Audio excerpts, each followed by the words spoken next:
Good morning. If we could have your attention, we're going to get started.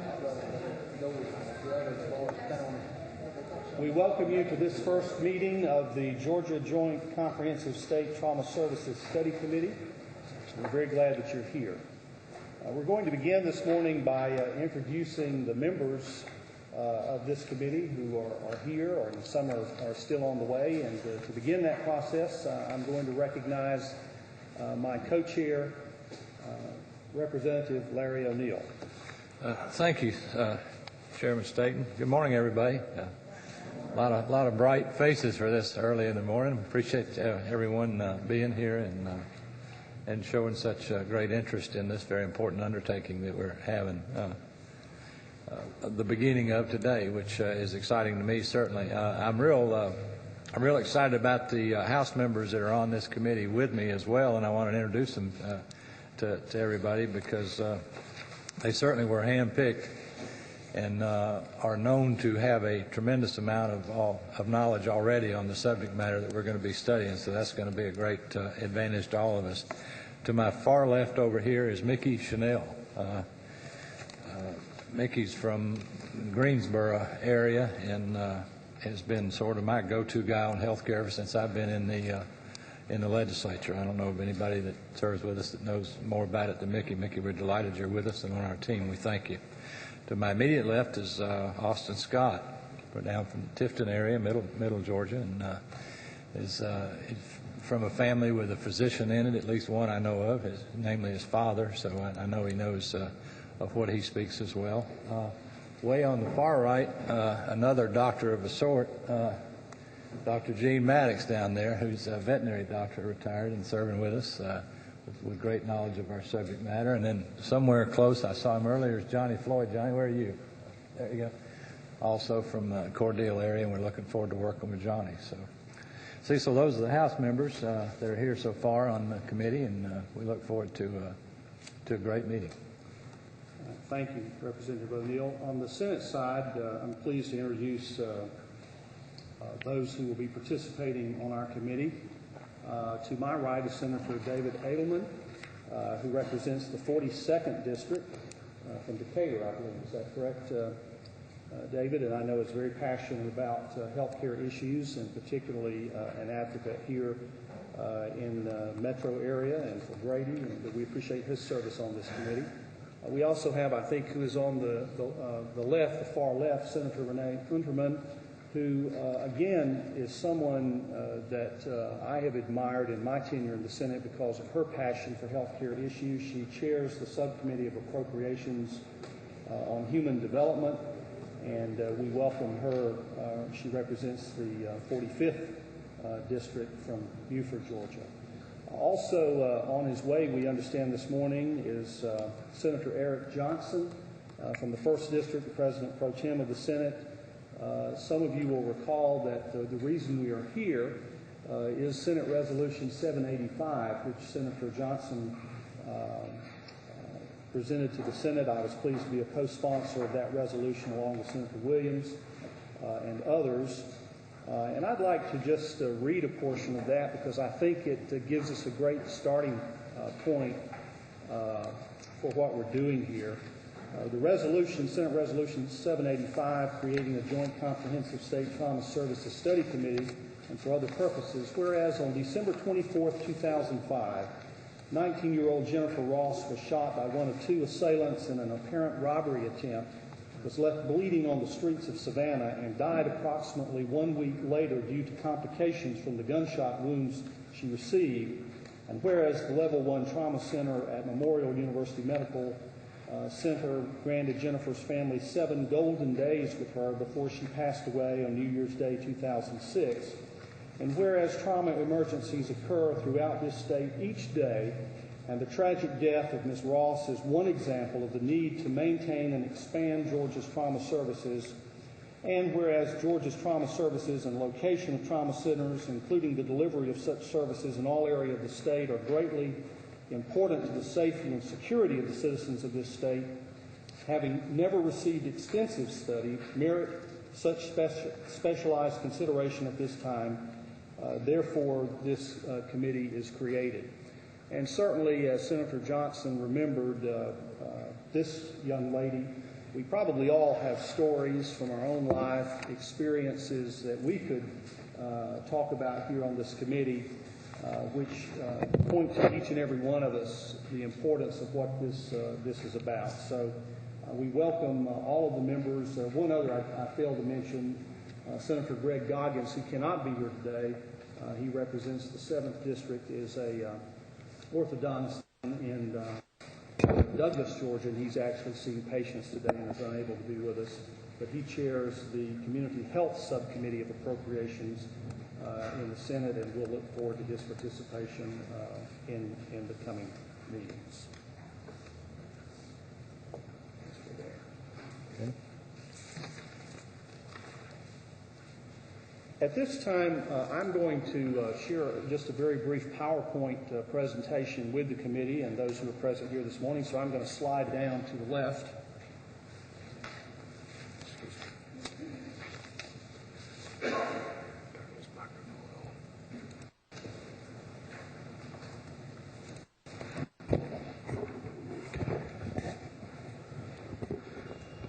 For those of you on the committee, you will find a copy of this in your folders for future reference. I became interested in trauma care in the state of Georgia quite by accident 3.5 years ago when I was involved in an automobile accident, a very serious one, a head-on collision on a rural road in northeast Georgia. Fortunately, I was served very adequately by the wonderful facilities at the hospital in Rome, Georgia, which is one of our level 2 trauma centers in the state. Living in Bibb County in middle Georgia, where we are fortunate enough to have a level 1 trauma center at the medical center, and in my work as a senator representing middle Georgia, certainly it has been an issue that we have heard about, I've heard about, many times. And so I'm very glad that we are here today to begin a discussion of questions and issues related to trauma care in the state of Georgia, and appreciate the participation of everyone who is here. I want to begin by just some statistics, some information that I think we all need to be aware of. Is trauma really a problem? I don't think probably I need to convince anyone in this room that it is, but just some basic statistics relating to the issue of trauma in general. Trauma constitutes the leading cause of death for individuals from the age of 1 to 44. It's the 5th leading cause of death for all age groups. Injuries from trauma incidents are the leading cause of disabilities among our citizens. And Georgia ranks 9th per capita among all states in our country in the number of alcohol-related driving deaths. So trauma is a significant issue in Georgia, as it is in any state, but particularly for Georgians. And the reason we are here, when we compare ourselves with other states, we find that Georgia's trauma death rate is estimated to be 20% above the national average. If you factored this out, it has been estimated that if we just reach the national average in our country, between 600 and 700 lives would be saved each year. In Georgia, 62 out of every 100,000 people are likely to die of a traumatic injury. Nationally, it's only about 54 per 100,000. It's not, of course, pleasant to think about the loss of life and to try to put that just into economic terms, but it is a serious issue. And if we could save those 600 to 700 lives per year in the state of Georgia, the economic impact of that would literally be hundreds of millions of dollars over a lifetime when you think about the cost and productivity issues to our society. One of the questions I think we'll have to deal with in our meetings in the coming months is, can trauma, a more effective, a more developed trauma system in the state of Georgia make a difference? What is the best system? I think one definition I've seen is that a good trauma system is a system that assures that the right patient is going to be at the right facility at the right time in order to get the care that that particular patient needs.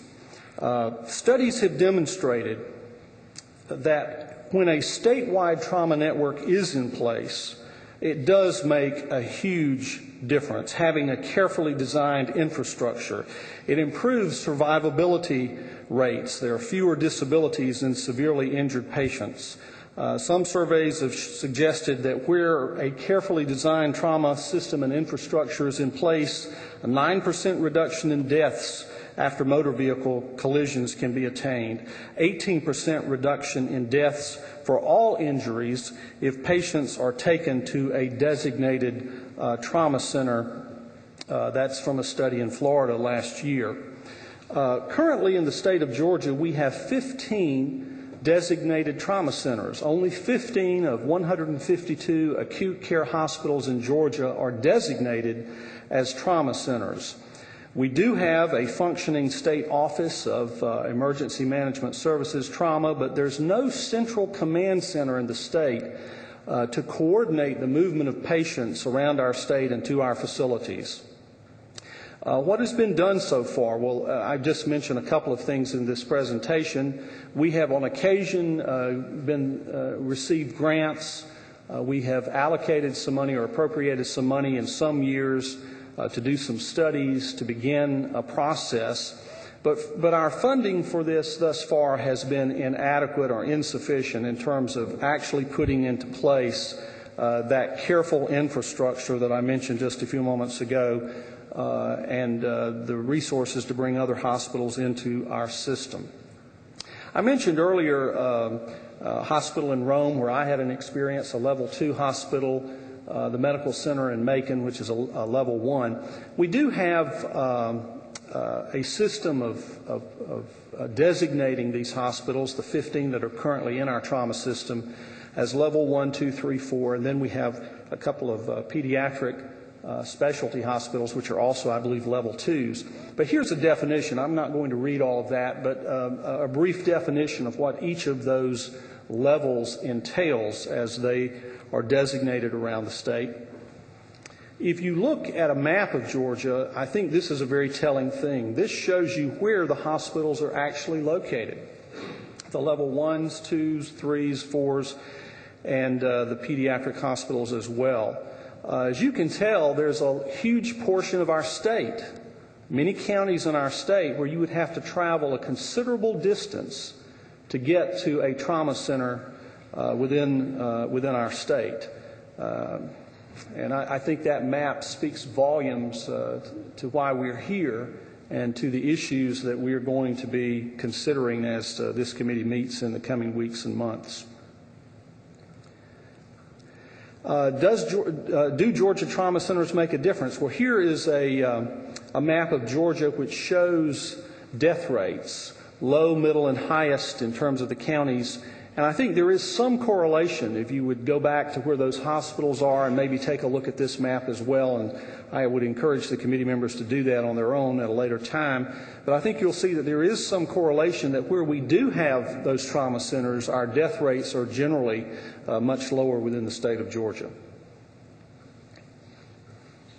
Current estimates suggest that only 30% of major traumatic injuries in Georgia are treated at designated trauma centers. And as I mentioned earlier in an earlier slide, obviously your chances for survival and your chances for having less of a disability as a result of a trauma incident is certainly better if you're able to be treated at one of our trauma centers.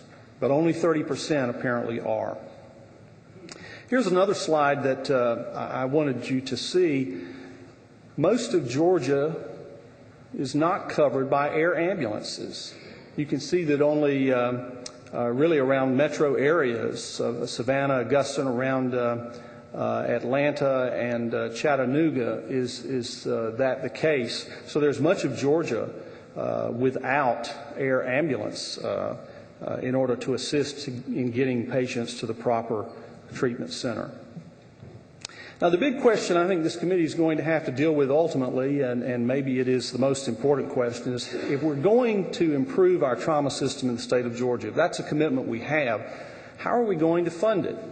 And we'll be talking about that in due course, and we'll have examples from other states that have already gone down this road and are a bit further down it than we are. But here are just some examples of how other states have addressed this in Maryland, California, Florida, and Illinois. There are many, many different ways, and there are many others that could be on this list, but this is how at least some states have tackled the issue of funding for the expansion of their trauma systems and trauma networks. And then finally, here are some questions. There will be others, and I certainly want to encourage members of this committee to share with us their concerns and their thoughts on all of these questions and other questions that we may need to address. But I think these are at least some of the questions we're going to need to think about in the coming weeks and months as we meet. What are the potential funding sources? We've already mentioned that. That may end up being the most important question for a statewide trauma network. How are we going to fund it? What elements are absolute musts to ensure a successful trauma network in Georgia? We're going to have to come up with priorities.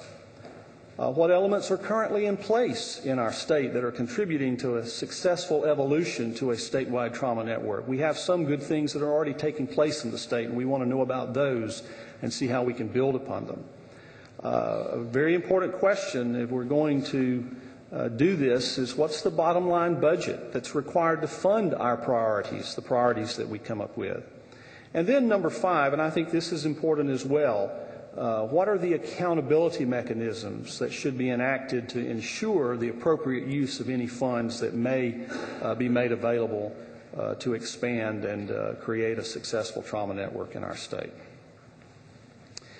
Just to give you a preview of what's going to be coming, Chairman O'Neill and I have met, and we have worked with others in trying to secure locations and dates for our meetings. Today, again, is an introductory meeting just to begin this process, to get some questions out there that we're going to need to talk about. But we will be meeting on the following dates. Our next meeting will be September the 11th in Macon at the Mercer University School of Medicine Auditorium. The focus of this meeting, and obviously being September the 11th, it seemed a natural time to do this. We're going to be thinking about disaster preparedness and homeland security in the state of Georgia as it relates to trauma care. So that will be a very important meeting. On September the 25th, we'll be meeting in Savannah, Memorial Health Care of Savannah. This meeting, which probably will be a lengthier meeting all day on September the 25th, will focus on hearing from various stakeholders, various organizations and individuals who have a stake in this process and who have information that this committee needs to hear. So for those of you who would like to give testimony before the committee, I hope that you will let us know so that we can make sure that we have you on the list. But keep that date in mind, September 25th in Savannah, where we'll be focusing on hearing from various stakeholders in this process. On November 27th, the focus of this meeting is going to be to hear from some representatives who will be coming in to give testimony from other states. We're going to be looking at best practices, what has been successful in other states, and that is still in process, but we think we'll have people here from Florida and Maryland and perhaps others. We'll be continuing to work on the agenda for that meeting. And then our final meeting, which we have not set a date or location for, we're discussing that, will probably be a full-day meeting focusing on our proposed recommendations and reports that we will want to give back to the House and the Senate at the conclusion of our meeting. So I hope you'll put those dates down and that you'll be a part of this process. And again, those who wish to give testimony, please do let us know. And then this is the final slide, our agenda for today. I'm going to conclude my remarks at this particular moment, and we're a little bit ahead of schedule, but I want to give time for members of the committee to make any comments or talk about anything that is of importance to them at this particular time.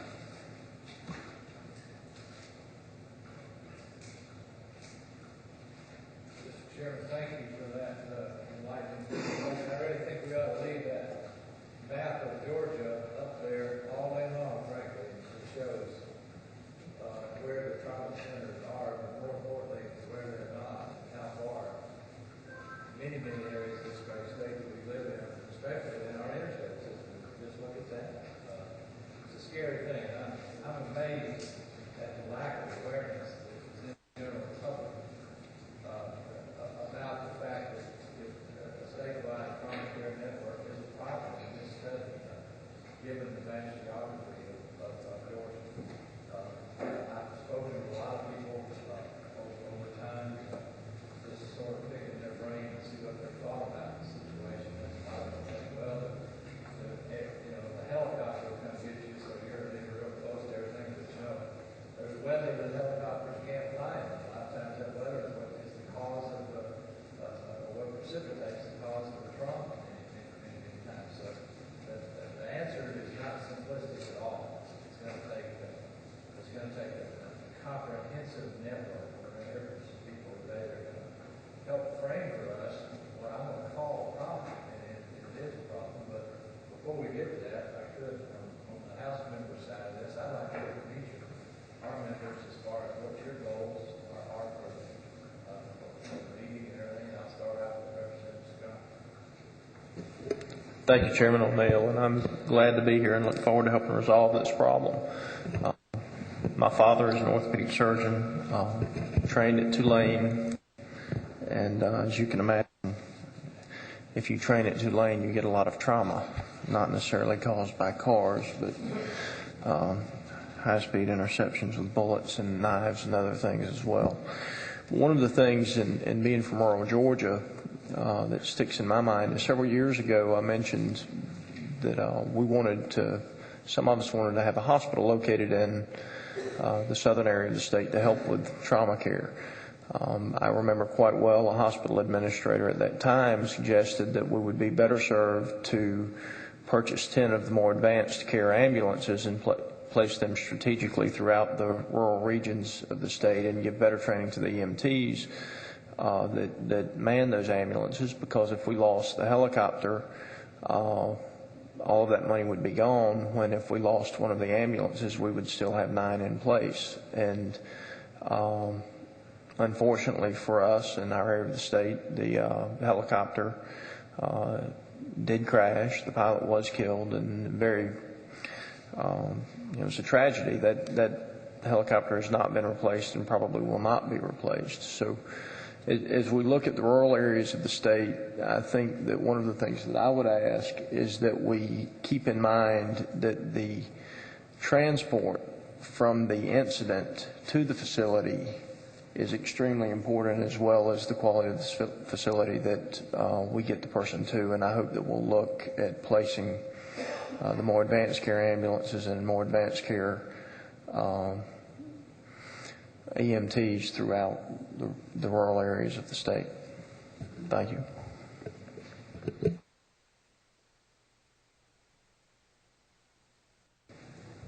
I'm going to ask Senator Adelman if he would say a word, because he has served on the board of Grady, and I know has been involved there, particularly in what's going on there with respect to trauma care. Senator Adelman. Thank you, Mr. Chairman, co-chairman.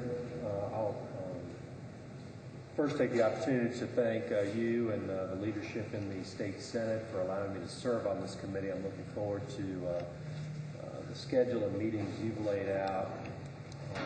I served for a short time, just 3 years, as a trustee on the Fulton DeKalb Hospital Authority, which had responsibility for overseeing the busiest Level 1 trauma care center in the state of Georgia, seeing, I believe, more cases in the trauma center at Grady than all the other trauma centers in the state combined.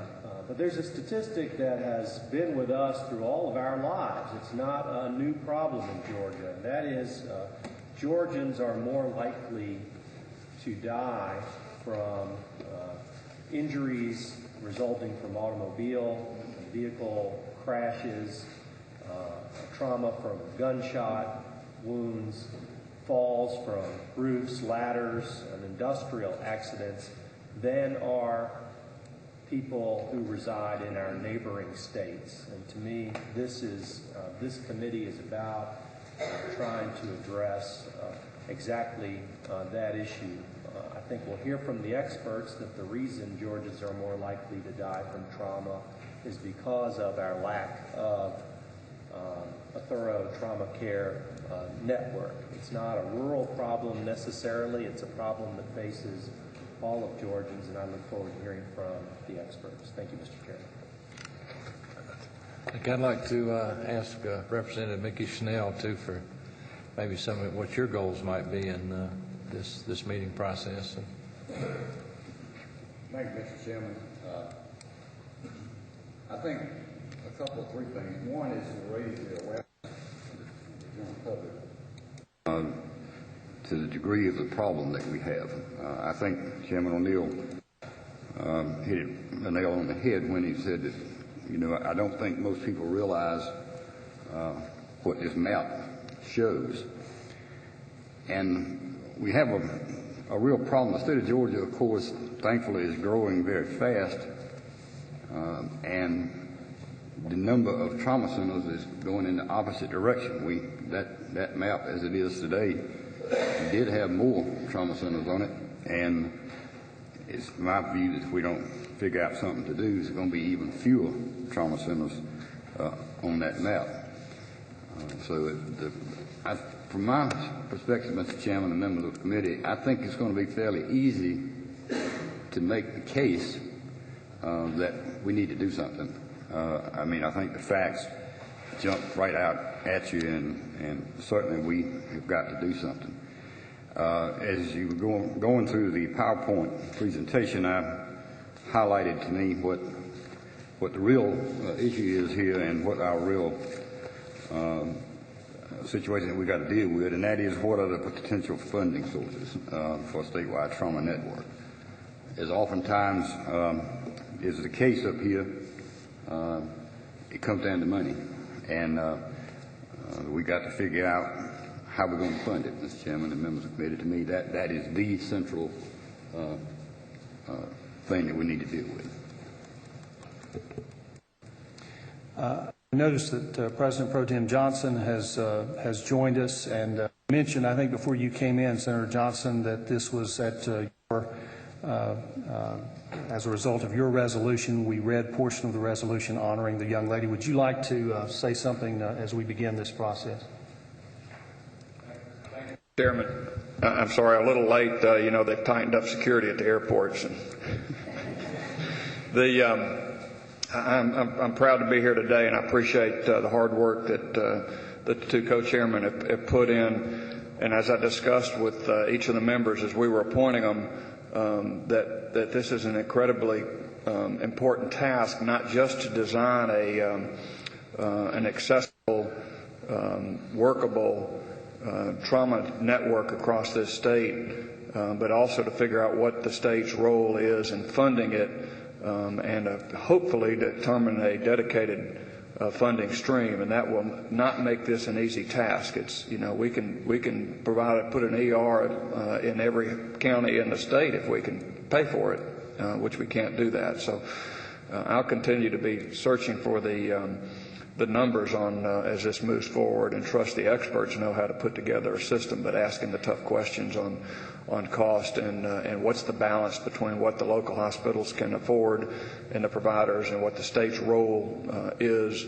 I remember when we used to fund and used to support some of the helicopters, and you know, I guess about 10 or 15 years ago we cut back on helping fund those.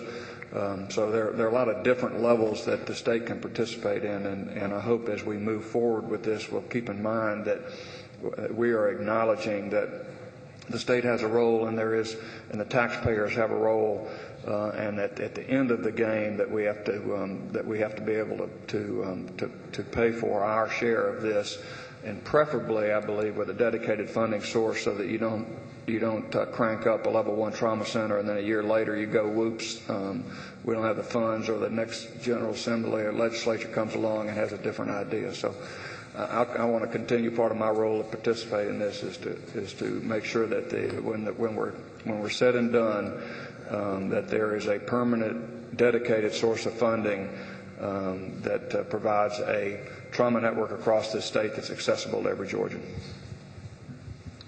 Thank you, Senator, and I certainly agree with every single thing you just said. I'm so excited that we're about this. I also want to say, before I recognize another member to speak to us, just where I don't forget, and I may say this 3 or 4 more times, and we're going to have some folks here from one of the finest trauma care centers there is probably in the whole world, and that's Grady Hospital. They're going to talk to us in a little while, but we have just a tremendous debt of gratitude to the trauma centers that we have in Georgia, and they've been doing it so well with so little for so long. It's truly amazing how they have been able to even survive economic conditions as they've been. It is amazing. But I think that I want all of our operating trauma centers, the few that are left there now, to know that this committee is well aware of the sacrifice that goes on in the accounting rooms and in the resource development areas of each of these fine facilities. And we're going to get to tour one of those today. But before we get to that and our presenters, I got Representative Floyd down there. John, would you have any comments this morning for the committee? Thank you, Mr. Chairman.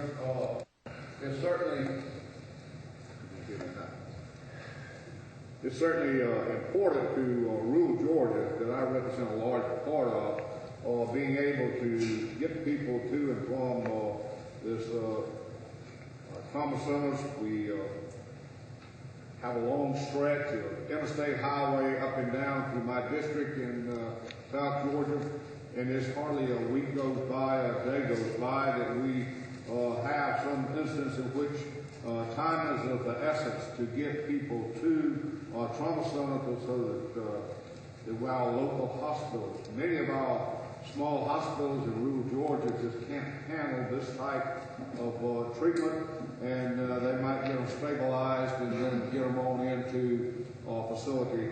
And it's important that we have airbuses or whatever we can to pick up these people at these local hospitals and get them in. And it's very important that we go about trying to locate some additional trauma centers in the rural areas. Economic development is dependent upon good medical facilities, and that's very important to rural Georgia. Thank you. Thank you, Representative Floyd. I'm going to now ask Senator Underwood if she would like to make some comments. I know she's been very interested in this issue. She and I have talked about it many times, and I'd certainly like for her to be able to make some comments to the committee. Thank you, Mr. Chairman, and members of the committee, and it is an honor to be able to serve on the committee. And I have watched trauma care change. I've been a former registered nurse 30 years ago, being an older grade nurse and emergency room care that's trauma change. But unfortunately, as medicine has improved, access to medicine has not improved, and that's one of my main concerns. And I have to say, about 3 years ago, I had a constituent who was a little Romanian boy, very, very poor, but yet he was on Lakeland here on a jet ski. And he fell off the jet ski, and his leg was severed right above the knee. And unfortunately, he was right near Gainesville, and he was transferred from Lakeland here to Gainesville. But unfortunately, as we know, that is not a major trauma center. So he sat in Gainesville for a while and was stabilized and given blood, but he could not have adequate care there. And unfortunately, Grady Hospital, which is level 1 trauma, was on bypass, and he was transferred to Macon.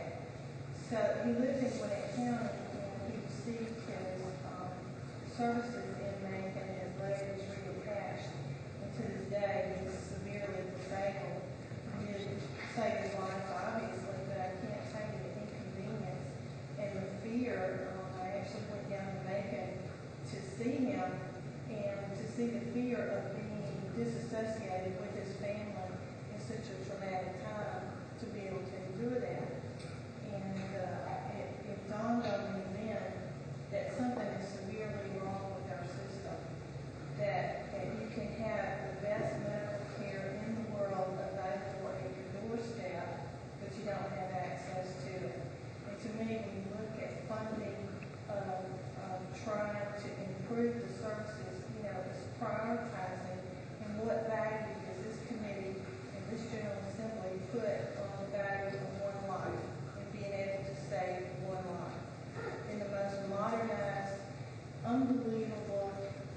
Thank you, Senator Unterman, for those compelling remarks. Truly, thank you. The last representative we have was probably for many, many years the Level 1 Trauma Center for every pet in South Georgia that were patients of his. So, and I'm sure it took many phone calls at 2 o'clock in the morning. I've certainly not been shy to call my bed at 2 o'clock in the morning when something happened to one of our puppies. But we'd like to hear from you, Representative Maddox, what your goals and ideas are about this committee study. Thank you, Mayor and Cecil. I'm delighted to be on this committee. I think that I have an input in being a veterinarian. I've been kidded about being called Doc up there, but it is a wonderful opportunity to serve on this committee because it is a wonderful opportunity now to come in and help secure some funds for a much-needed trauma center. And if you look at this map, the only one we have in South Georgia is Archibald Thomasville. And I met over there one time already with them, and some of the surgeons over there, they say they have to go, and well, they don't have to, but they go voluntarily. And they don't have any assurance they're going to get any funding at all. As being a veterinarian, I saw all sorts of trauma, from dog bites to automobile accidents, et cetera, et cetera. And so when we don't have a facility to get to real quick, you're in a real dire, I guess of them dying real quick if we don't get them that quick. So the time is of essence. That being down in the Archibald area, we want to be sure that we can come up with the right funding. And the other parts of the state that you look at, that you would think it'd be more than just the 15 trauma centers here.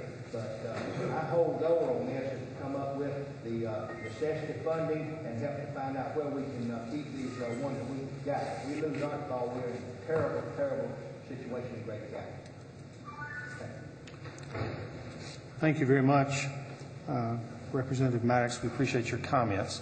We're going to move now to hear some testimony from someone that I think most of you in this room know, but I think it's very important that we hear from him today. That's Dr. Patrick O'Neill.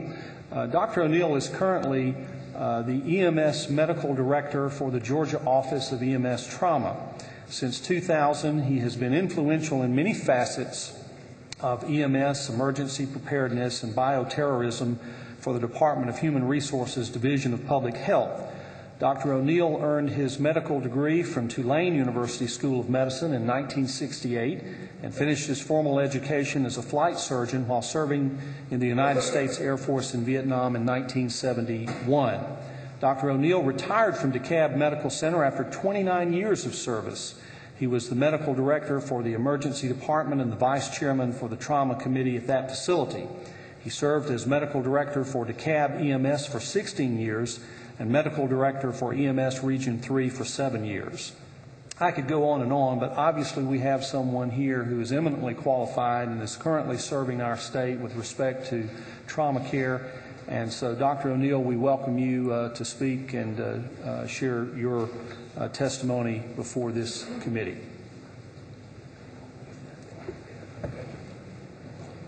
I didn't turn it down. There you go.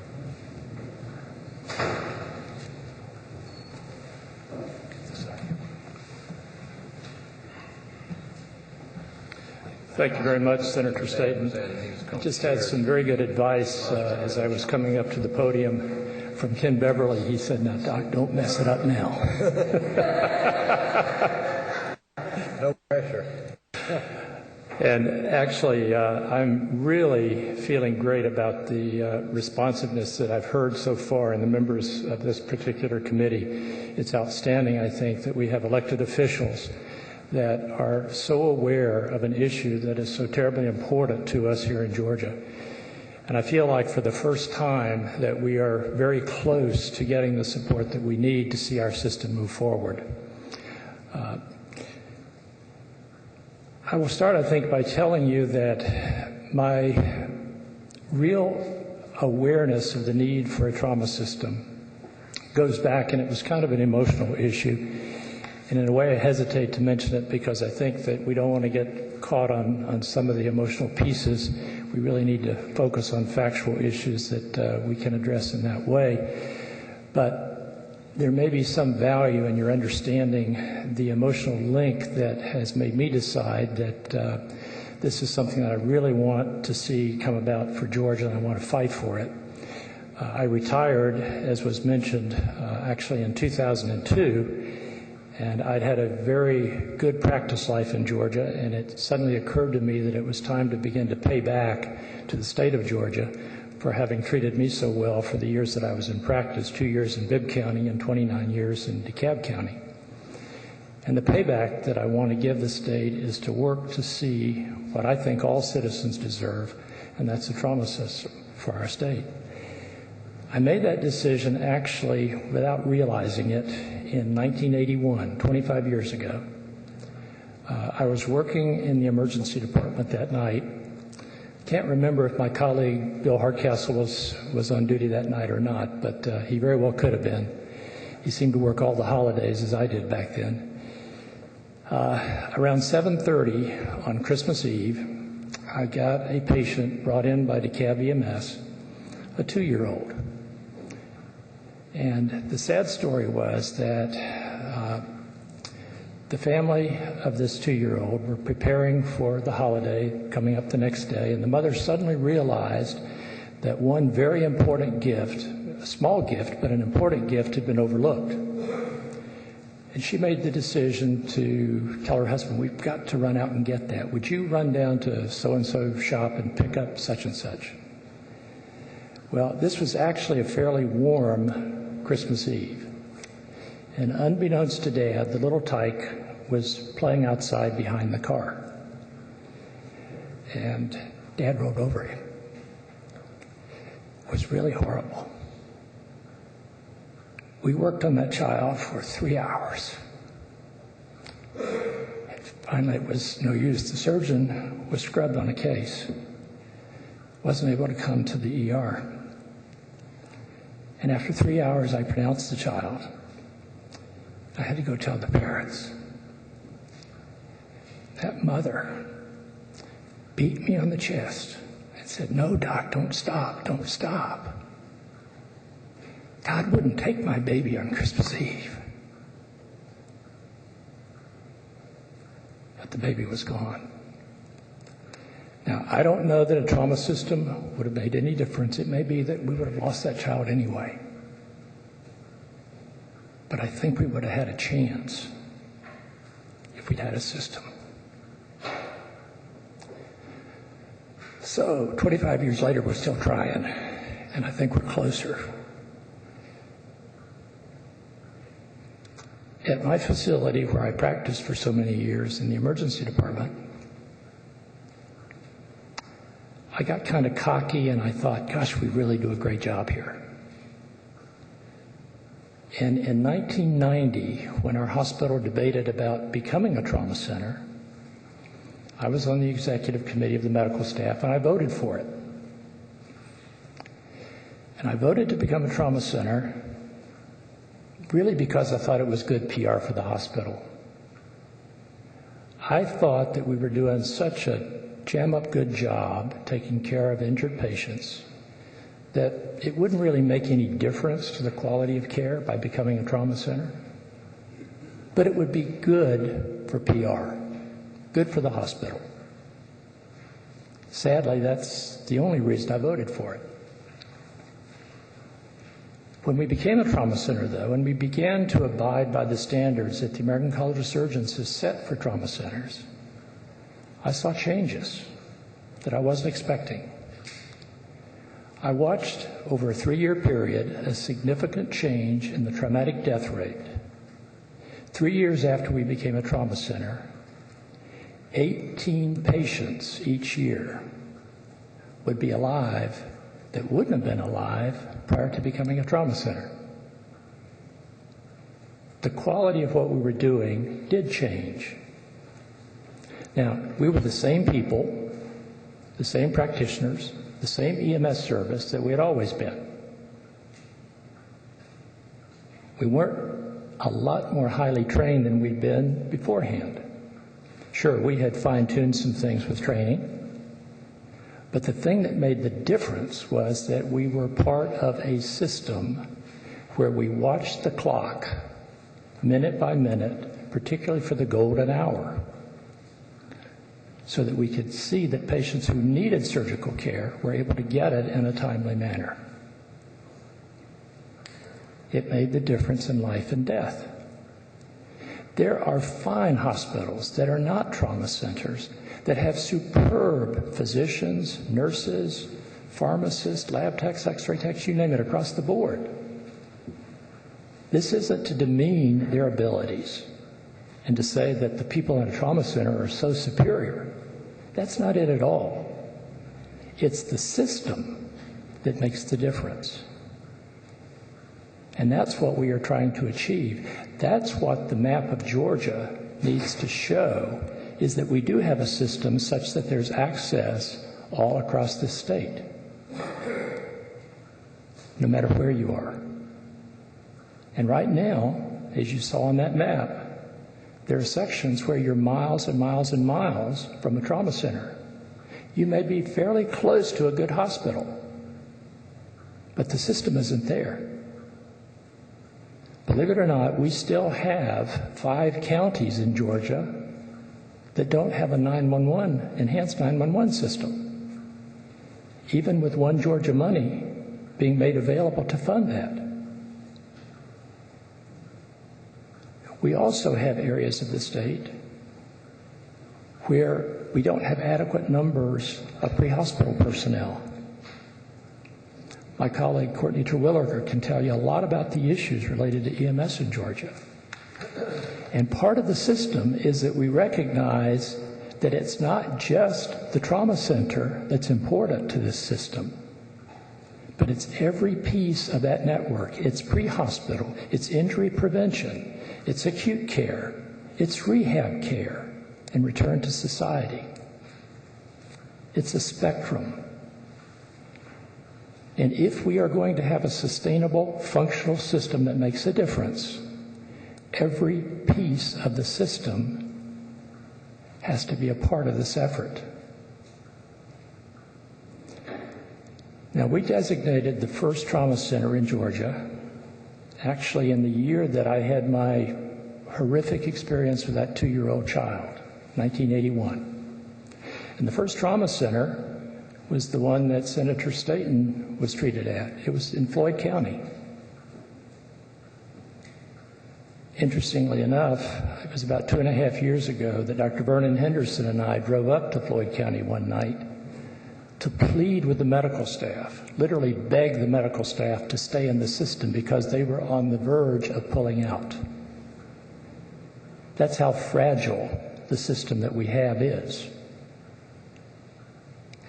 They were on the verge of pulling out because they felt that as the only trauma center in Northwest Georgia at that time that had full neurosurgical coverage, they were getting bombarded from counties all around. And the medical staff said, we can't take it and continue our private practices.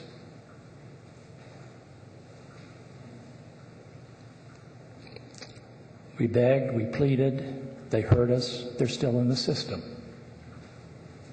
But we have the same fragility all through the system.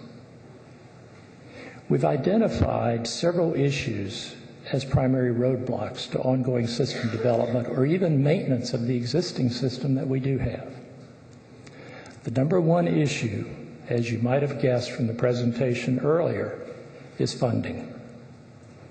That's the root cause of most of what we're dealing with. It's not the only cause, but it's the most important cause.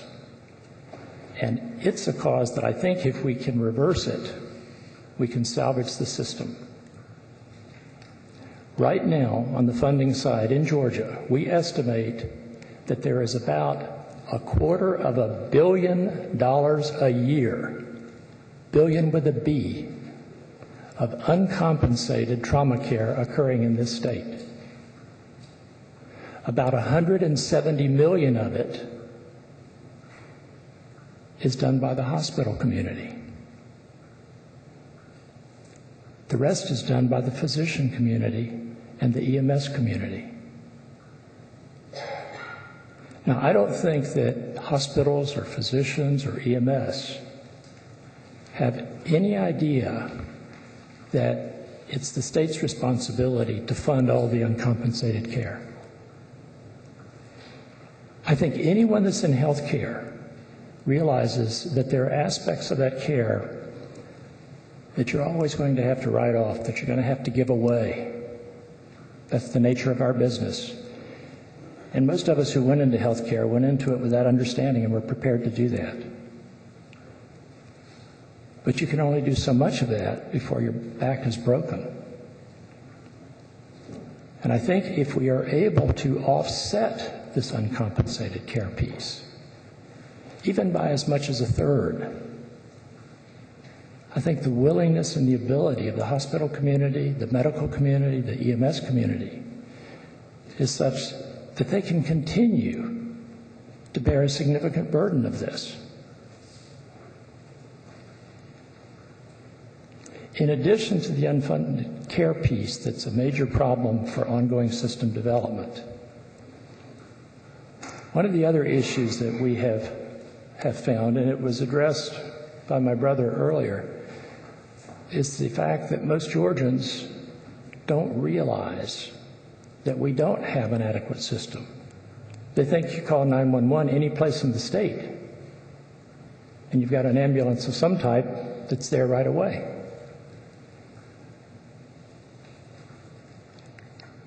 And the fact is that there are areas, as I said, where you don't have access to 911. And if you happen to be driving through one of those counties and you see an accident, and you have your cell phone and you want to call 911 because you don't know the local 7-digit number to call, you're out of luck. No, you're not. The victim of the trauma is out of luck. So patient awareness is a part of what we're dealing with.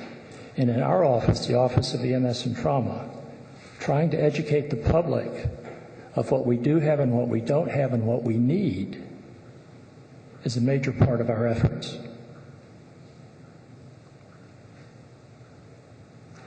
Recently, one of the greatest roadblocks to ongoing system development has been something that has impacted not only the trauma system but healthcare in general, but is particularly a crisis situation for trauma care.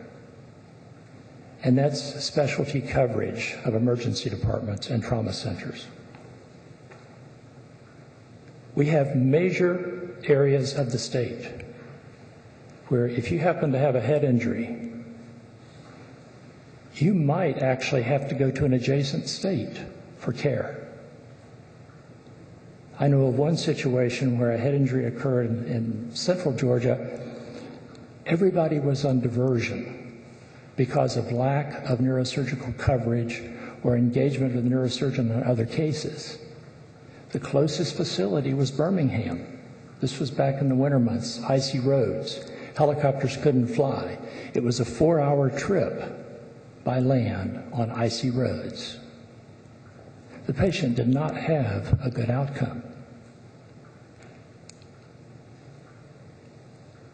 Specialty coverage has become a major difficulty for trauma centers. Most facilities are trying to figure ways to lure the medical staff to be willing to provide the coverage. And there are some specialists who will selectively not join the staff of a trauma center simply because they know of the added burden that it's going to require of them, the amount of time that they're going to be on call, and the fact that that call may be at 3 o'clock in the morning, making it very difficult to do your elective cases the next day. And the strong likelihood that that 3 o'clock call isn't going to be reimbursed. But it's not so much that that one's not reimbursed, it's what the physician loses later on because they can't do their office or they can't do their elective cases. Many trauma centers are subsidizing the physicians who are on call as an answer. And this is taking a huge amount of money on the part of the hospital community.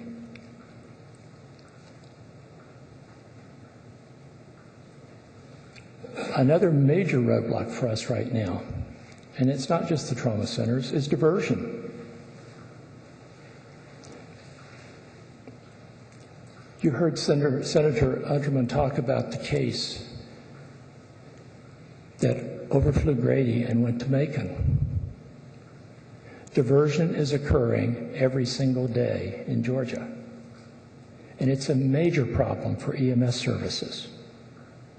Sometimes the distances that services are having to travel keeps them out of service twice as long as they need to be, making their response to other emergencies much less than ideal also.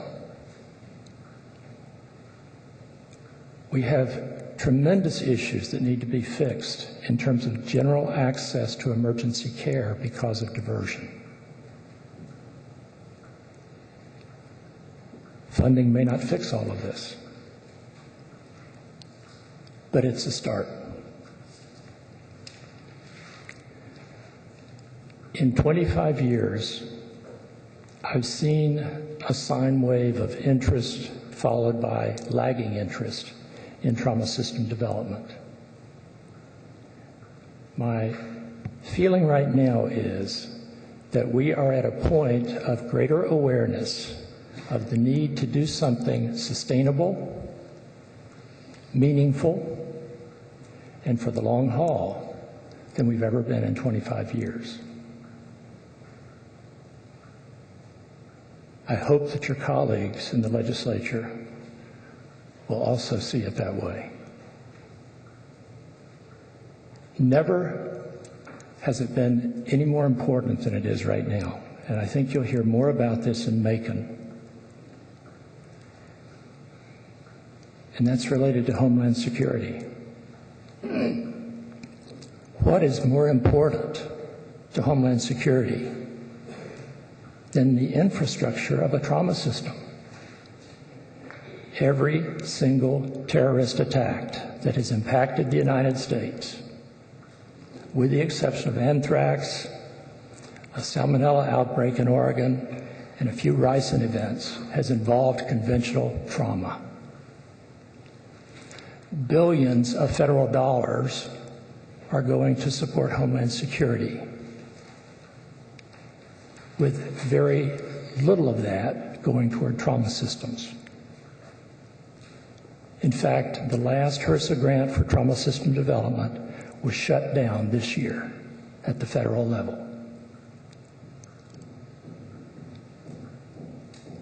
There's no doubt that we do need support for bioterrorism, chemical terrorism, perhaps radiological situations. All sorts of issues face us as a country, as a nation. How can we overlook trauma? And if we don't have that terrorism, look at the gain. We have terror on the highways every day. Why are our federal partners not understanding this? Probably because we're not screaming loud enough. We need to be.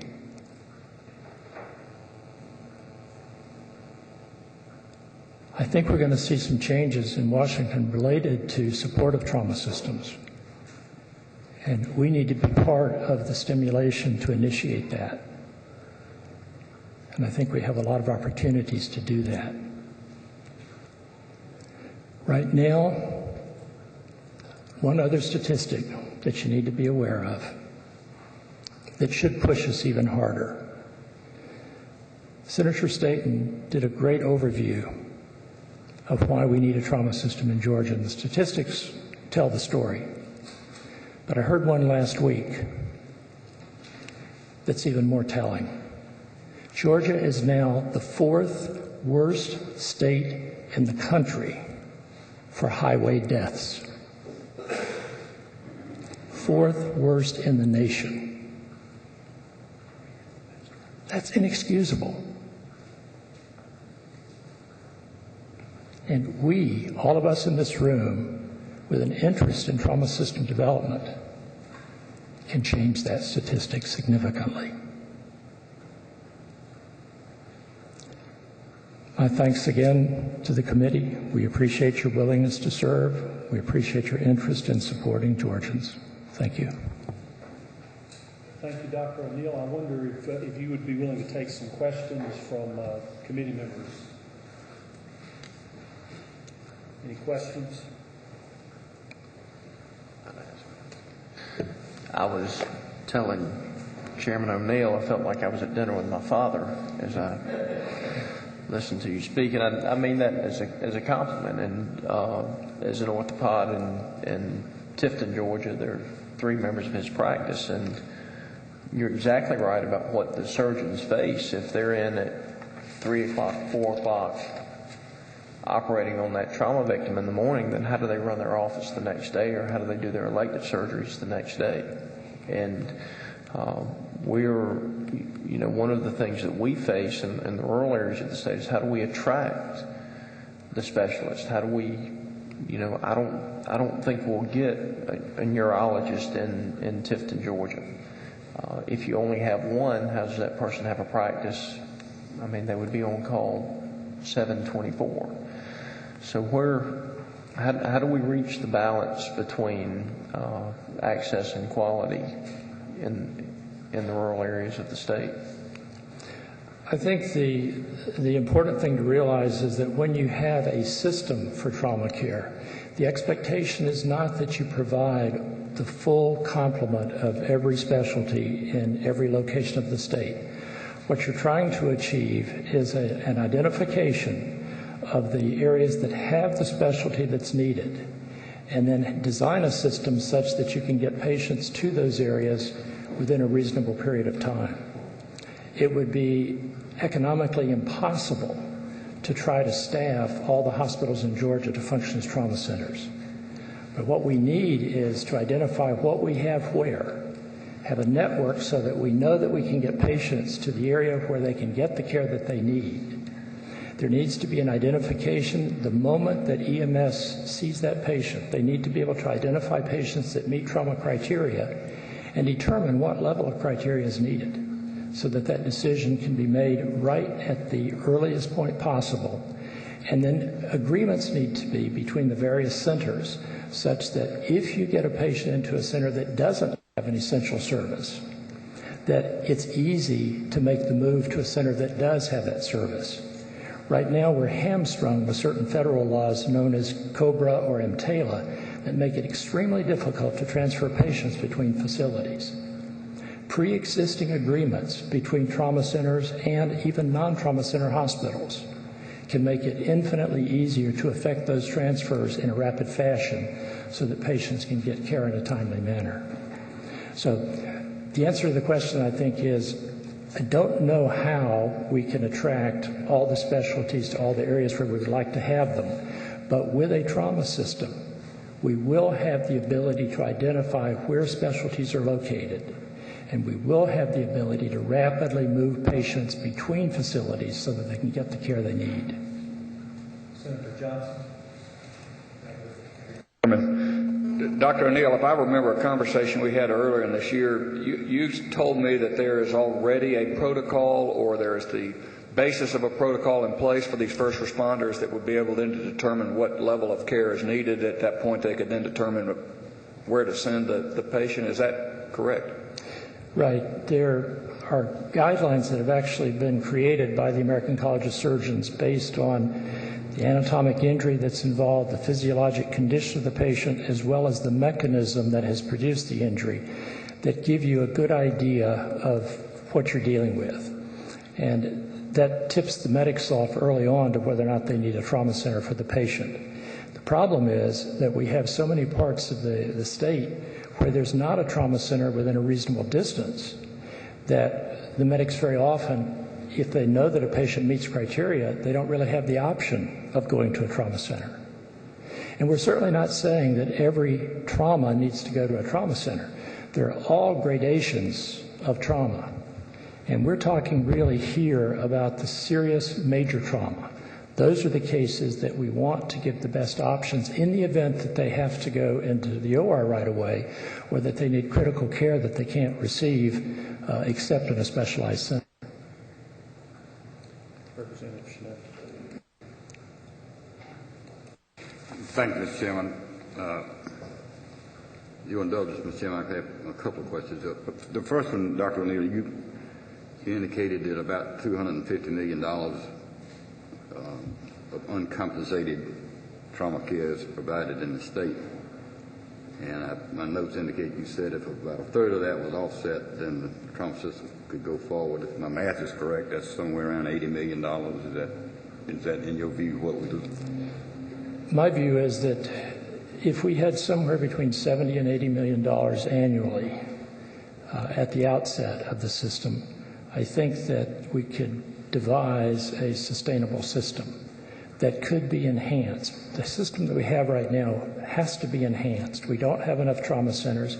We don't have enough transport services. We probably need some enhancements on the helicopter side as well.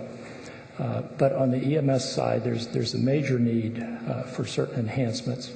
And even in the 911 centers, we have some opportunities to improve things. I think that for a funding mechanism, we need to be looking at some funding mechanism which would essentially penalize bad behaviors.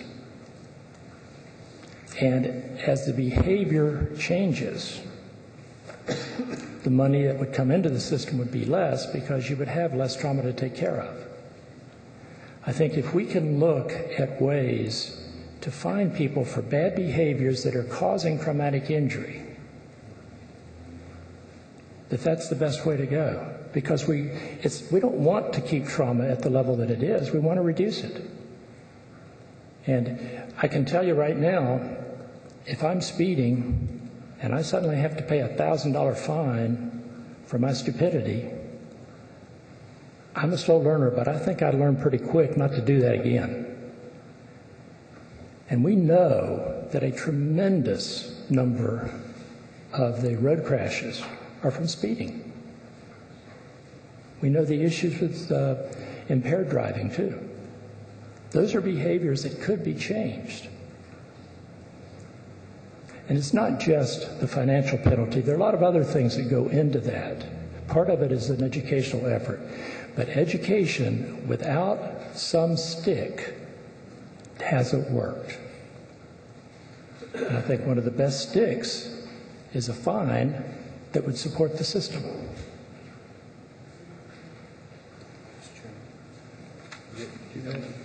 Yes, Mr. Chairman, one quick other question. On the PowerPoint that the chairman did on the functioning state office of EMS and trauma, it says that, but they don't have a central command center to coordinate trauma centers. What I mean, we don't.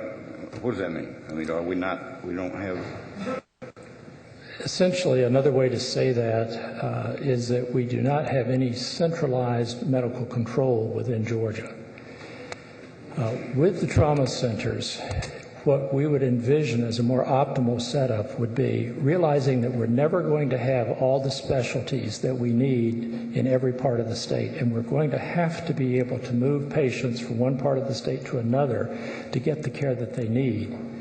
We really need the ability to effect that from a central area. There needs to be one site that knows what's available where at all times. And that's feasible. It's feasible electronically. We don't have the capacity right now. There would even probably be some requirements in terms of code changes that would be necessary to achieve this. But it's been done in other states very effectively. Good morning, brother. I'm glad you're here because I'll get more sympathy when everybody knows that you got all the brains in the family. And there just weren't any left for me. It's not my fault. Seriously, you mentioned diversion and what a problem diversion is, and in a very simplistic way, I think of that word as meaning that that facility is too full to provide services. It has to divert anybody coming into it. In other words, it's overworked. It can't do it anymore for a period of time. We've heard of examples where patients have been on gurneys in the hallways and everything else. I've seen your emergency room look like that on many nights when I came to see you. Is the trauma center that you envision, or the trauma network that you envision, is it possible to prioritize trauma? Is it possible that diversions won't get in the way of adequate trauma care? And that's the first part of the question. Or how would you suggest we look at systematically achieving a system that diversion won't stop? And then secondly, we are under diversions many times just based on our population on ordinary days just because of traffic and other traumas. We have been pretty fortunate, I think, in the state of Georgia that we've never experienced a significant terrorist kind of thing here. Praise the Lord for that. But are we even near ready if we had to deal with a major terrorist event in our state? What are your comments on that and how that relates to the overall trauma network? First of all, I think I would maybe expand the concept of diversion beyond what you had stated. It's quite true that typically the reason that a hospital goes on diversion is because they're overwhelmed. They don't have enough resources to continue to treat patients in an appropriate fashion. And being too busy in years past has been the predominant reason for diversion, but that has changed. And right now, if you look at the diversion statistics, very often it's not that the facility is totally overwhelmed or that the emergency department is just super busy. It's because there is absence of an essential subspecialty. There's no neurosurgeon on call tonight, for example, or there may not be an orthopedist on, or there may not be an ophthalmologist. Any number of specialties may be absent, making it essential to divert patients that have needs in those categories elsewhere. So it's a combination. Part of the time it's too busy. Part of the time it's that the resources that you would expect at that facility aren't there. Are we ready for a major terrorist attack or even natural phenomena such as another Katrina that might not be on the Gulf Coast but might actually strike our coast? No, we're not ready. From the medical perspective, I'm very concerned that our ability to handle mass casualties is not nearly as good as it should be. We have mass casualty planning underway. We have ways of prioritizing the care. We have ways of stopping a lot of the elective things that we do ordinarily so that we can take care of those critical situations. But they're not ideal. We still have a lot of work to go to do in order to be better prepared for any type of mass casualty situation. The ability to prioritize trauma is already there, and I think you'll find that many hospitals that are trauma centers will be on diversion for any number of types of things except trauma. They will do their darndest to stay open for major trauma to the nth degree, realizing the life or death nature of some of it. So yes, there is the ability to prioritize for that, and that customarily does happen. And there are other things too. A patient who has a respiratory arrest in the field, doesn't matter if a hospital's on diversion, that patient's going to be brought there by EMS because otherwise they're dead. So even if resources are scarce at the hospital, they're better than at the back of that unit where the patient is dying. Scott. A question on diversion. Do the hospitals have to report when and why they go on diversion? And are sometimes the diversions more an issue of wanting to send the patient somewhere else and possibly not accepting the no pay? I'm sure that there is some of the latter situation, although, quite honestly, in looking at most situations of diversion, there are legitimate reasons for the hospital being on diversion. Hospitals typically do report it in that they let the EMS services know when they go in diversion and for what reason. It may be a critical care diversion. It may be a trauma diversion. If, in fact, their trauma team is scrubbed or their backup team is scrubbed and they don't have an OR available, then the trauma center may have to go on diversion. So there are various types of diversion, and the hospital will typically post that so that any potentially incoming EMS service will know who's on diversion and for what reason. Now, understand that in Georgia, if a patient says, I want to go to hospital A, and the paramedics have said, but hospital A is on diversion, we've been notified of that, and the patient says, I don't care, I still want to go there, the EMS service has to take them to the hospital on diversion. It may not be in the best interest of the patient in that resources that are essential to the care of that patient may not exist at that hospital at that point in time. But current rules and regs for EMS services require that the service transport to that facility, even if the hospital is on diversion, if the patient insists. Now, the only exception to that is if the service medical director has determined what's a reasonable distance for their service to actually transport patients. And if the patient says, I really want to go to Hospital X in Jacksonville, Florida, and this is in Metro Atlanta, that's not a reasonable request. That's not within the established distance that the Metro services can transport. And it's appropriate then to deny the patient request. But that's essentially the only exception to having to go by patient request. And believe me, this causes major issues for EMS services and hospitals alike because it often poses them in an adversarial relationship. EMS is taking a patient in to a hospital that said, we're on diversion, we can't take you. And the patient says, I want to go there anyway. And when they get there, the hospital personnel are irate because they know they can't render the quality of care that the patient needs. But EMS says, we had to bring them.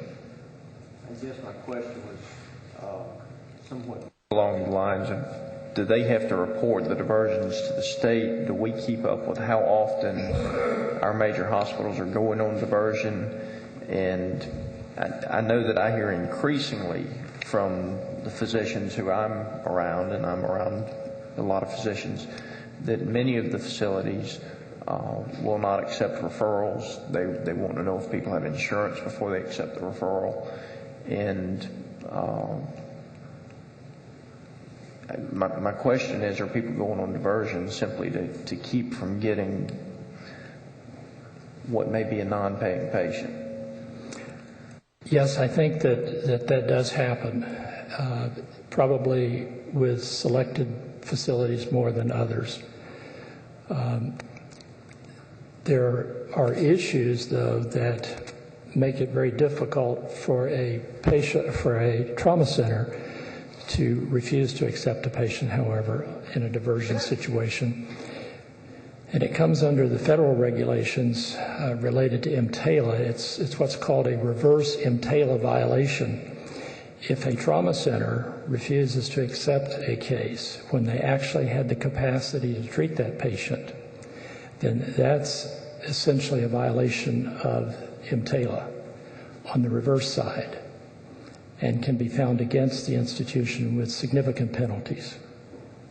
How would anybody know that occurred if the diversion is not reported to DHR, to the state? DHR would not know about it if they had not been given a report on it. And in fact, there's a federal requirement to report any suspected EMTALA violation. Now, does that mean that it always happens? No. But there is a requirement to report. I said DHR. It may be DCH. I don't know which one would actually. DHR does the investigations. But it seems to me that it would make sense that if we have a pattern of diversions from certain institutions, that maybe we ought to have some penalties for them as well, so that they're not simply going on diversion and shipping a certain payer mix to Grady or to another facility. Dr. O'Neill, I'm interested in the process of how a hospital becomes a part of the trauma network. We see on the map, obviously, large areas of the state where there doesn't appear to be one, accepting the fact that it would be financially impossible to put all of those specialties in every hospital.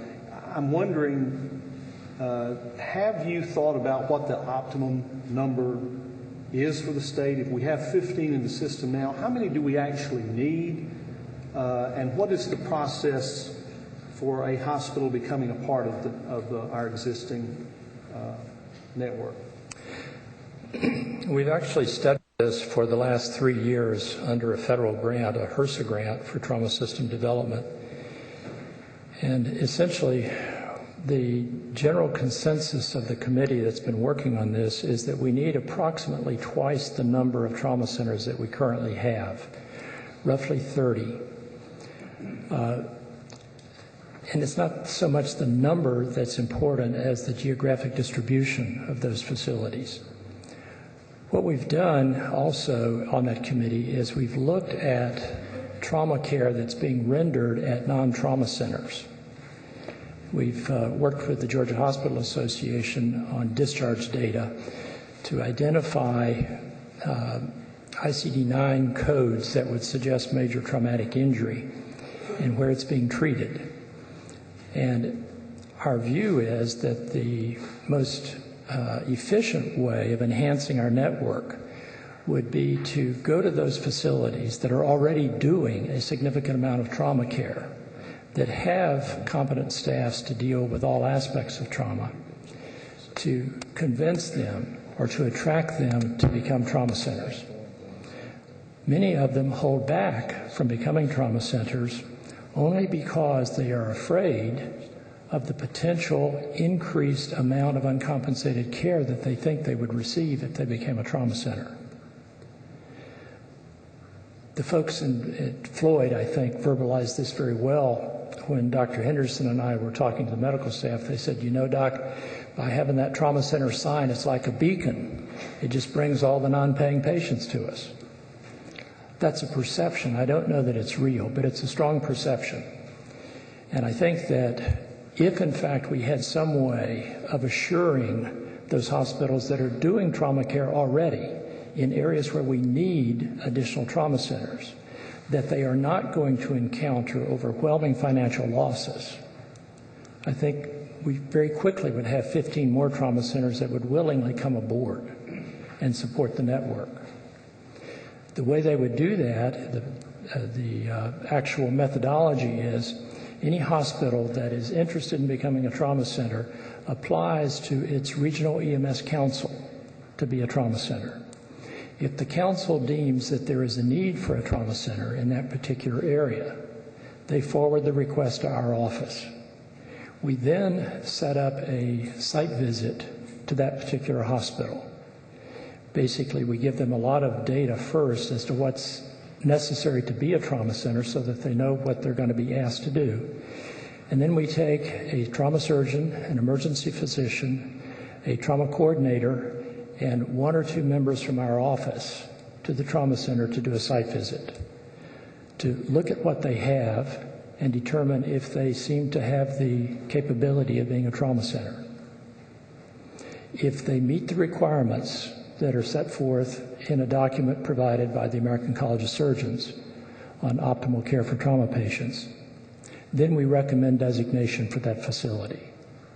Our recommendation is forwarded to the division director in public health, and he or she then makes the decision of designation.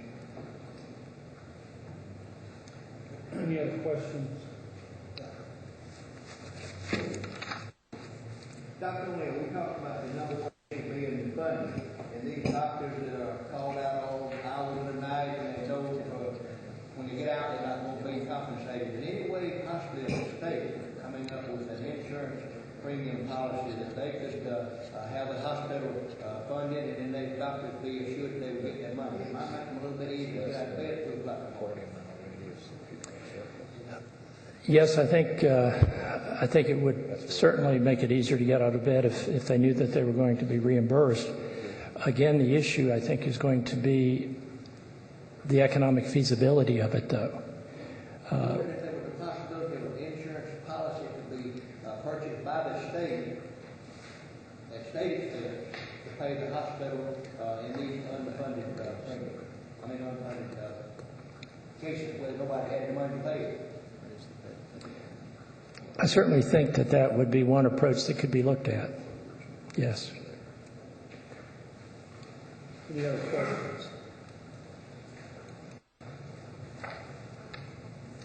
Thank you very much, Dr. O'Neill. We appreciate your testimony before this committee, and we'll look forward probably to hearing from you again as we continue this process, and appreciate your being a very valuable resource to this committee. And thank you for the work that you do in this important area, and we hope that we're going to be giving you some help. Thanks very much. We're going to take a brief break at this time, about 10 or 15 minutes, to give committee members just a chance to stretch their legs, and so we'll reconvene in approximately 15 minutes. Okay. We're going to pick back up on our agenda that has been amended, and it's certainly my privilege, honor, and true delight to introduce one of my best friends in the whole General Assembly, and it's somebody that is all day, every day, in a vocational way, dealing with the issues that and some of the problems that we're trying to solve. And I'm not going to go into a real long introduction because most of you all probably already know our next presenter and speaker, but he's certainly a great friend to all that's good about health care, especially in this arena, right where we are here today. And I'd like to ask Representative Howard Mosby, please, to come present to our committee.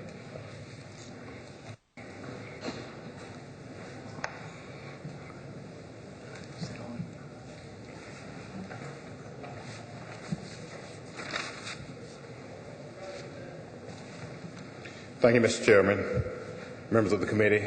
It is my extreme pleasure to be here and tell you the little bit that I do know about this particular issue. Many of you may know that I am Vice President of Medical Affairs at Grady Health System. I've been at Grady for about 12 years. I started there as an internal auditor, found out where all the problems were, and then I was moved up quickly to get me out of the way. But I've enjoyed my career at Grady, and it is indeed a phenomenal place. As Senator Edelman said, it is the busiest level 1 trauma center east of the Mississippi, and it is the busiest in this state. And I'm proud to be associated with it. And there are a number of exciting programs that go on there. But the linchpin or the most identifiable service that Grady does is trauma. And one of the things I want to talk about is the technical aspect of delivering trauma care at Grady. Having a trauma network will be beautiful in this state, but if you don't have a trauma service in the hospital, then it would mean nothing. One of the challenges that we face at dealing with things at Grady happens to be with trying to educate the public on what's the difference between an emergency room and what's the difference between a trauma center.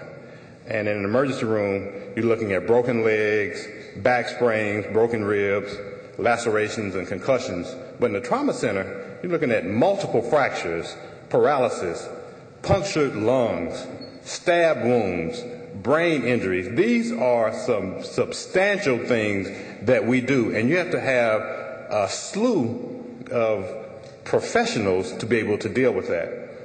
Some of the things that we deal with at Grady, if you look at the percentage of the business in our trauma centers, you're looking at motor vehicle crashes being about 60% of the business that we do there. And then you're looking at falls, assaults, burns, around 3%, recreational accidents, and believe it or not, suicide is another one of the issues that we have to deal with. And these are things that places like Grady have to deal with. So when you look at that environment, what is it that you have to do to bring support in that environment? What we're finding is that we're finding a lot of our medical staff wanting to get out of that. You know, although we are a teaching hospital, it's very taxing on our medical staff to do that. In maintaining the medical staff participation, I'm going to read this right quickly so I can talk about my little points. Maintaining medical staff participation, trauma care is increasingly difficult in both community and academic hospitals, which is what we have here at Grady. And there are many contributing factors. There's a reduction in resident support. We're finding that there are a lot of residents that don't want to train in trauma, and due primarily to the kind of lifestyle that you have to live to be a trauma surgeon. A lot of those guys practically live in the hospital. And if you're not ready to do that, you have young children and you're trying to establish yourself, you don't want to spend a lot of your time in those hospitals 24/7 in a lot of cases trying to be a trauma surgeon. So a lot of residents are electing to get out of that. As Dr. O'Neill said, a lot of a shortage of trauma surgeon specialists. We're seeing a lot of that. We're seeing anesthesiologists, we're seeing radiologists, things that provide support to the trauma service, that we're seeing shortages in those areas. And as Dr. O'Neill stated, the incompatibility with private practice.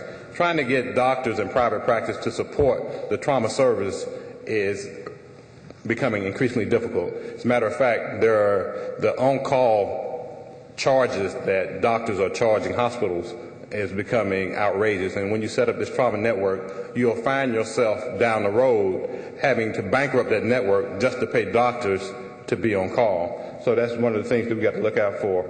And as I said, undesirable lifestyle to do trauma call. Malpractice, that's another big issue. EMTALA, we talked a little bit about EMTALA. EMTALA is interesting in that the federal regulations that required hospitals to treat patients in the hospital and in emergency capacity, there were some changes made that allow for hospitals, if you have a surgeon, if you have a service that doesn't have that particular specialty, you can stabilize the patient and then transfer that patient out to a trauma center. And Grady, we do see a lot of that. And I'm trying to be politically correct here with Austin Scott's question here. But what I can tell you is this. Hospitals can say, we don't have this specialty. We can stabilize you, and then you need to go. And you see a lot of that. And that's all I'm going to say about that. I don't know if that has anything to do with money. But yeah, but I hear you. And then you have managed care out there. And managed care, there's some debate about how well it reimburses for trauma care. A lot of times, how many of you in here plan to be in a traumatic incident this year? But how many of you plan to see your doctor this year? So that's the same number. Okay. So in looking at trauma, it's hard to say, you know what? We're going to set up a service to deal with this, and we're going to be able to deal with these types of injuries that are going to come through. You just don't know. You just don't know. And you can get some minor injury like a broken leg or a laceration, or you can get a gunshot wound to the head where you have a patient that you're going to have in your hospital for months trying to rehabilitate that person. And who's going to pay for that? And then your downstream care and your ICUs and your rehab. So we have to really make sure that when we look at funding our trauma networks, that the supporting pillars to that network, your trauma centers, are making sure that they are viable themselves to make sure that they can take care of our state citizens. Some of the top economic threats, the underserved regions, that's a top economic threat. Trying to make sure that on that map that we have trauma centers placed in strategically located areas. The medical staff support, as I said, unfunded care, that's a big issue, and trauma physician compensation, as I stated, that's a big issue. Now, academic trauma centers, which Grady is, I want to talk about specifically here, that a lot of those departments have suffered from reduced payments, and they are losing their colleagues to private practice. And it's really threatening the supply of doctors in the pipeline to be able to provide trauma care in the future. So when we look at this network, you look at what is it that's going to be available for us in the future. And if we're not having doctors being trained in this arena, then we're still spinning our wheels here. So let's make sure that facilities like Grady, when you're looking at trauma care, that we look at those supporting things, those supporting funding mechanisms to make sure that the system and the service itself is there. As I said earlier, 59% of the patients we treat in the emergency room come from car accidents. But insurance companies, car insurance companies, probably reimburse Grady right around 7 to 10% of the cost of providing that care. And it's unequitable. What happens is that those insurance companies get to negotiate their rates once that person hits the hospital, and it's unfortunate that happens, but they tend to penalize these trauma centers because they don't have sometimes contracts with those insurance companies to do that. So, but it's a fragile network, and we want to make sure that Grady is there in the long term, especially from its provider standpoint, to make sure that we treat our patients and treat the patients in this region with the right and appropriate care. And with that, Mr. Chairman, I said I would keep it brief, and I will welcome any questions from the committee. I did that good? Oh. We look forward to visiting with you. Absolutely. Absolutely. Thank you. All right. Okay. I'm sorry. You're right. We said that roughly 60% of Grady are from car wrecks. And the insurance companies are reimbursing 7 to 10% of the cost. Mm-hmm. What is the average cost of care for a car wreck incident at Grady? Do we know? I mean, I know that you can't know every statistic someone's going to ask you for, but yeah, I don't know right off the top of my head, but I would say that we're probably reimbursed somewhere around 70-80% of the cost of the care, not the charge, but the cost of the care.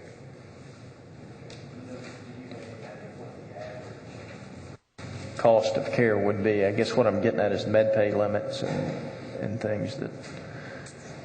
On car accidents, no. It kind of depends on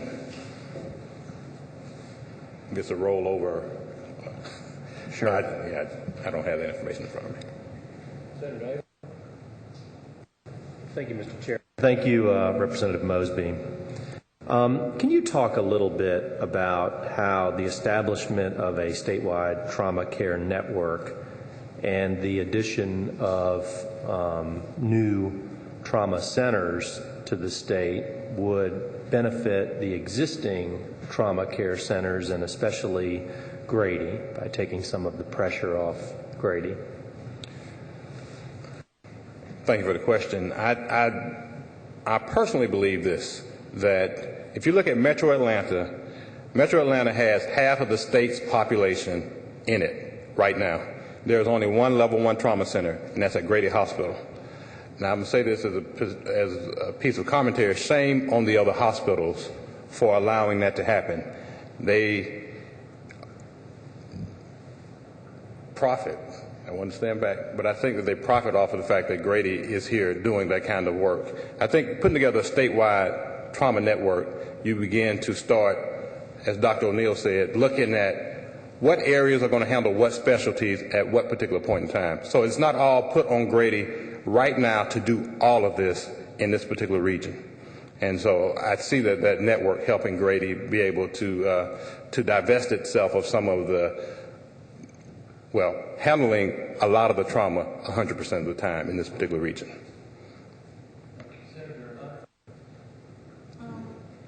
Yes, sir. I have a couple of questions. Sure. And mine goes to Senator Adams. We talked about the underserved areas, predominantly in the south, rural counties that don't have it.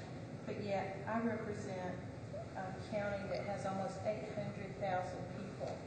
And if you look at Gwinnett County and Cobb County, the affluent counties, with major interstates and these car accidents that you're talking about, when you have an accident in Gwinnett County and you cannot go to the hospital that's 2 miles away and you get diverted and go to Grady, I want to know if you can provide the committee with the statistics. And off and on in the newspaper, I've seen these statistics of how many people are transported from the urbanized areas, Cobb County, Gwinnett County. They have almost 1 million people down to Grady.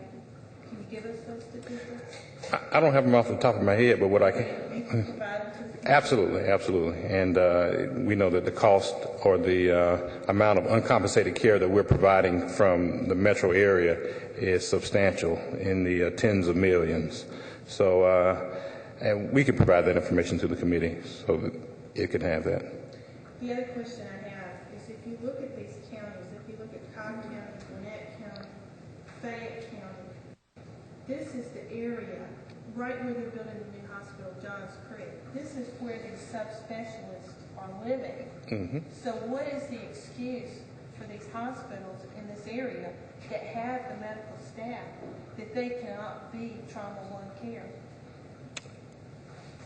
That question might be better for Representative Scott. I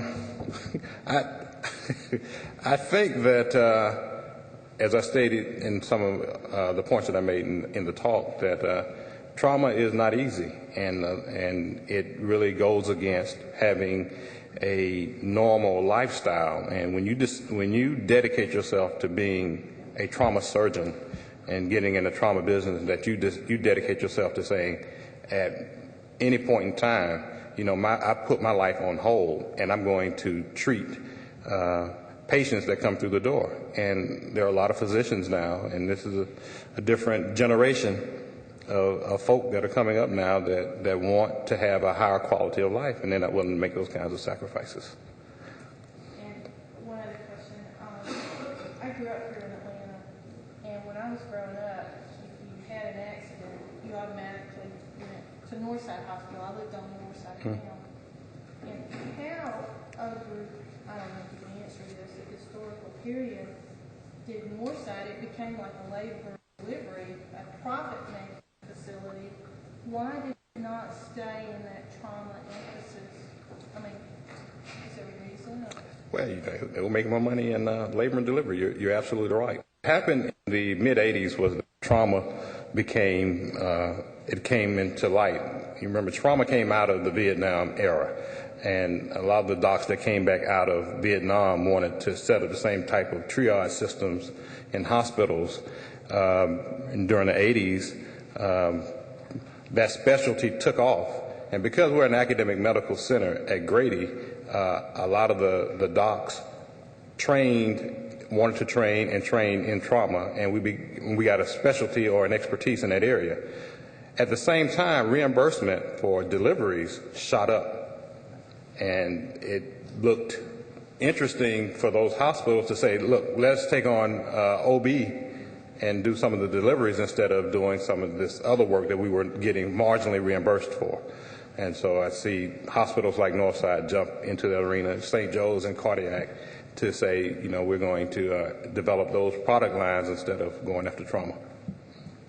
And just a side note, I have to say that I think it's just incredulous that physicians that you train in Grady, who are well-trained physicians, then move to the suburbs and won't take care of the people that they were trained to take care of. I hear you.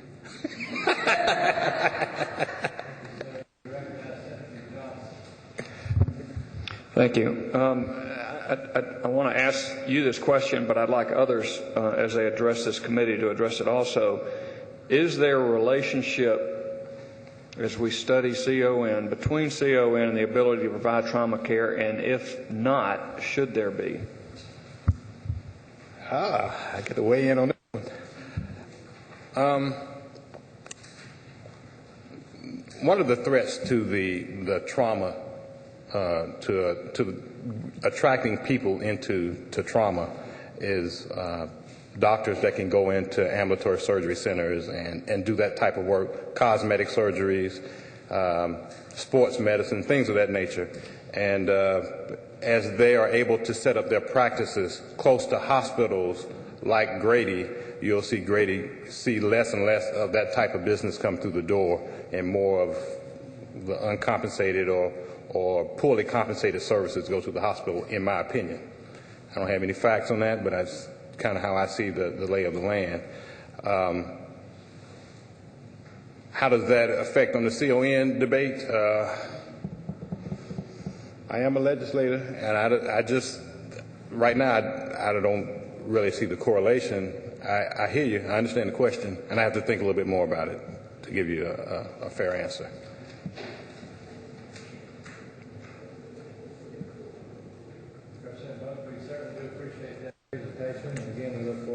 Later on today over at that wonderful facility that you work for that does so many great things for us. Senator Staten, would you introduce two physicians that are coming to talk to us?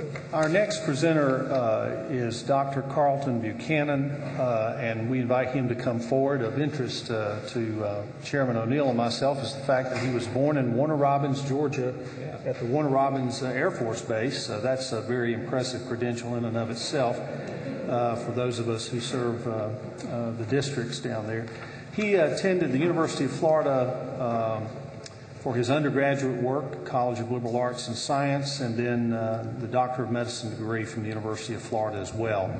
He is chief of the Department of Emergency Medicine for the Gwinnett Hospital System, also serves as Assistant Medical Director and Chief Medical Information Officer. We welcome to give testimony to this committee Dr. Carlton Buchanan.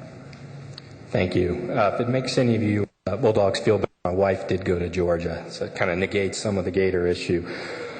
Well, he told you who I am. Where do I come from? Well, I'm at Gwinnett Hospital System, and Gwinnett Hospital System is primarily made up of Gwinnett Medical Center in Lawrenceville and Joan Glancy Hospital in Duluth. Gwinnett Medical Center is a level 2 trauma center. We see approximately 600 trauma visits a year. Now, I'm talking about 600 trauma team activations. These are serious injuries. We in 2005 saw just over 100,000 visits in our emergency room. That puts us in one of the top 3 or 4 emergency rooms by volume in the state. Our emergency room alone is 63 beds just for the emergency room.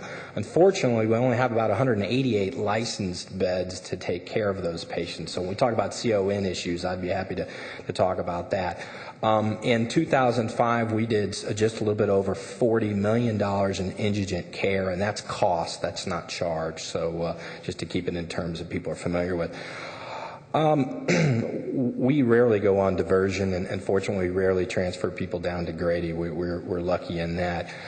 Just briefly, I'd like to talk about, there's been a lot of talk about trauma care, and I just kind of like to give my 2 cents on it. You know, trauma care is feast or famine. You have to be prepared at all times whether the patient comes or not. And with that, you eat up a lot of resources. We've talked about trauma care a lot today, but I'd like to talk about really what that means. And that means having available emergency room beds, CT scanners, a CT tech there 24 hours a day, an ultrasound tech, and an ultrasound machine that are ready at a minute's notice, available operating space, available ICU space, and surgeons of all specialties. And we talk a lot about we're going to move this patient to here, we're going to move that patient there. In trauma, we talk about the golden hour, that people need to get the definitive care within 1 hour. So all those things have to be available immediately. They can't come from home. Unfortunately, some of the inherent problems with trauma is it does occur at odd hours. People have talked about the 3 a.m. call. In a little bit, I'm going to talk about why the 3 p.m. or the 11 a.m. call might actually be worse than the 3 a.m. call. But it's trauma care, because of all the resources that are needed, it is extremely expensive. And you've got, as they mentioned, the initial acute care, you've got the long-term care and management of these people in the rehabilitative setting as well. And unfortunately, trauma care is seen, whether true or not, it's seen by the subspecialists as high liability. And so I'll put my plug in here that I thank you very much for the tort reform that passed in 2005. I'll specifically mention the emergency department care provisions. I've heard over and over in medical executive groups or other groups where one specialist said to the other, yeah, but at least with the tort reform, when you come to the emergency room, you've got a little more protection than when you see that patient in the office. And I hope that the legislator and the courts let us keep that. Trauma is not a real good, particular good payer mix. When you look at the patient, whether the patient's going to have insurance or not, it's really not a good payer mix. And one of the issues there is penetrating trauma. Now, your mixture of, when I talk about penetrating trauma, I think it was mentioned the interception of a bullet or a knife, but that is different from blunt trauma usually in your payer mix, and it's not hard to figure out why that is. Over the last 4 or 5 years, we've also seen another thing that's affected the trauma mix, and that's really the illegal immigrant issue. In Gwinnett County, we have a tremendous amount of growth. We have a tremendous amount of construction, and we have a tremendous amount of construction injuries.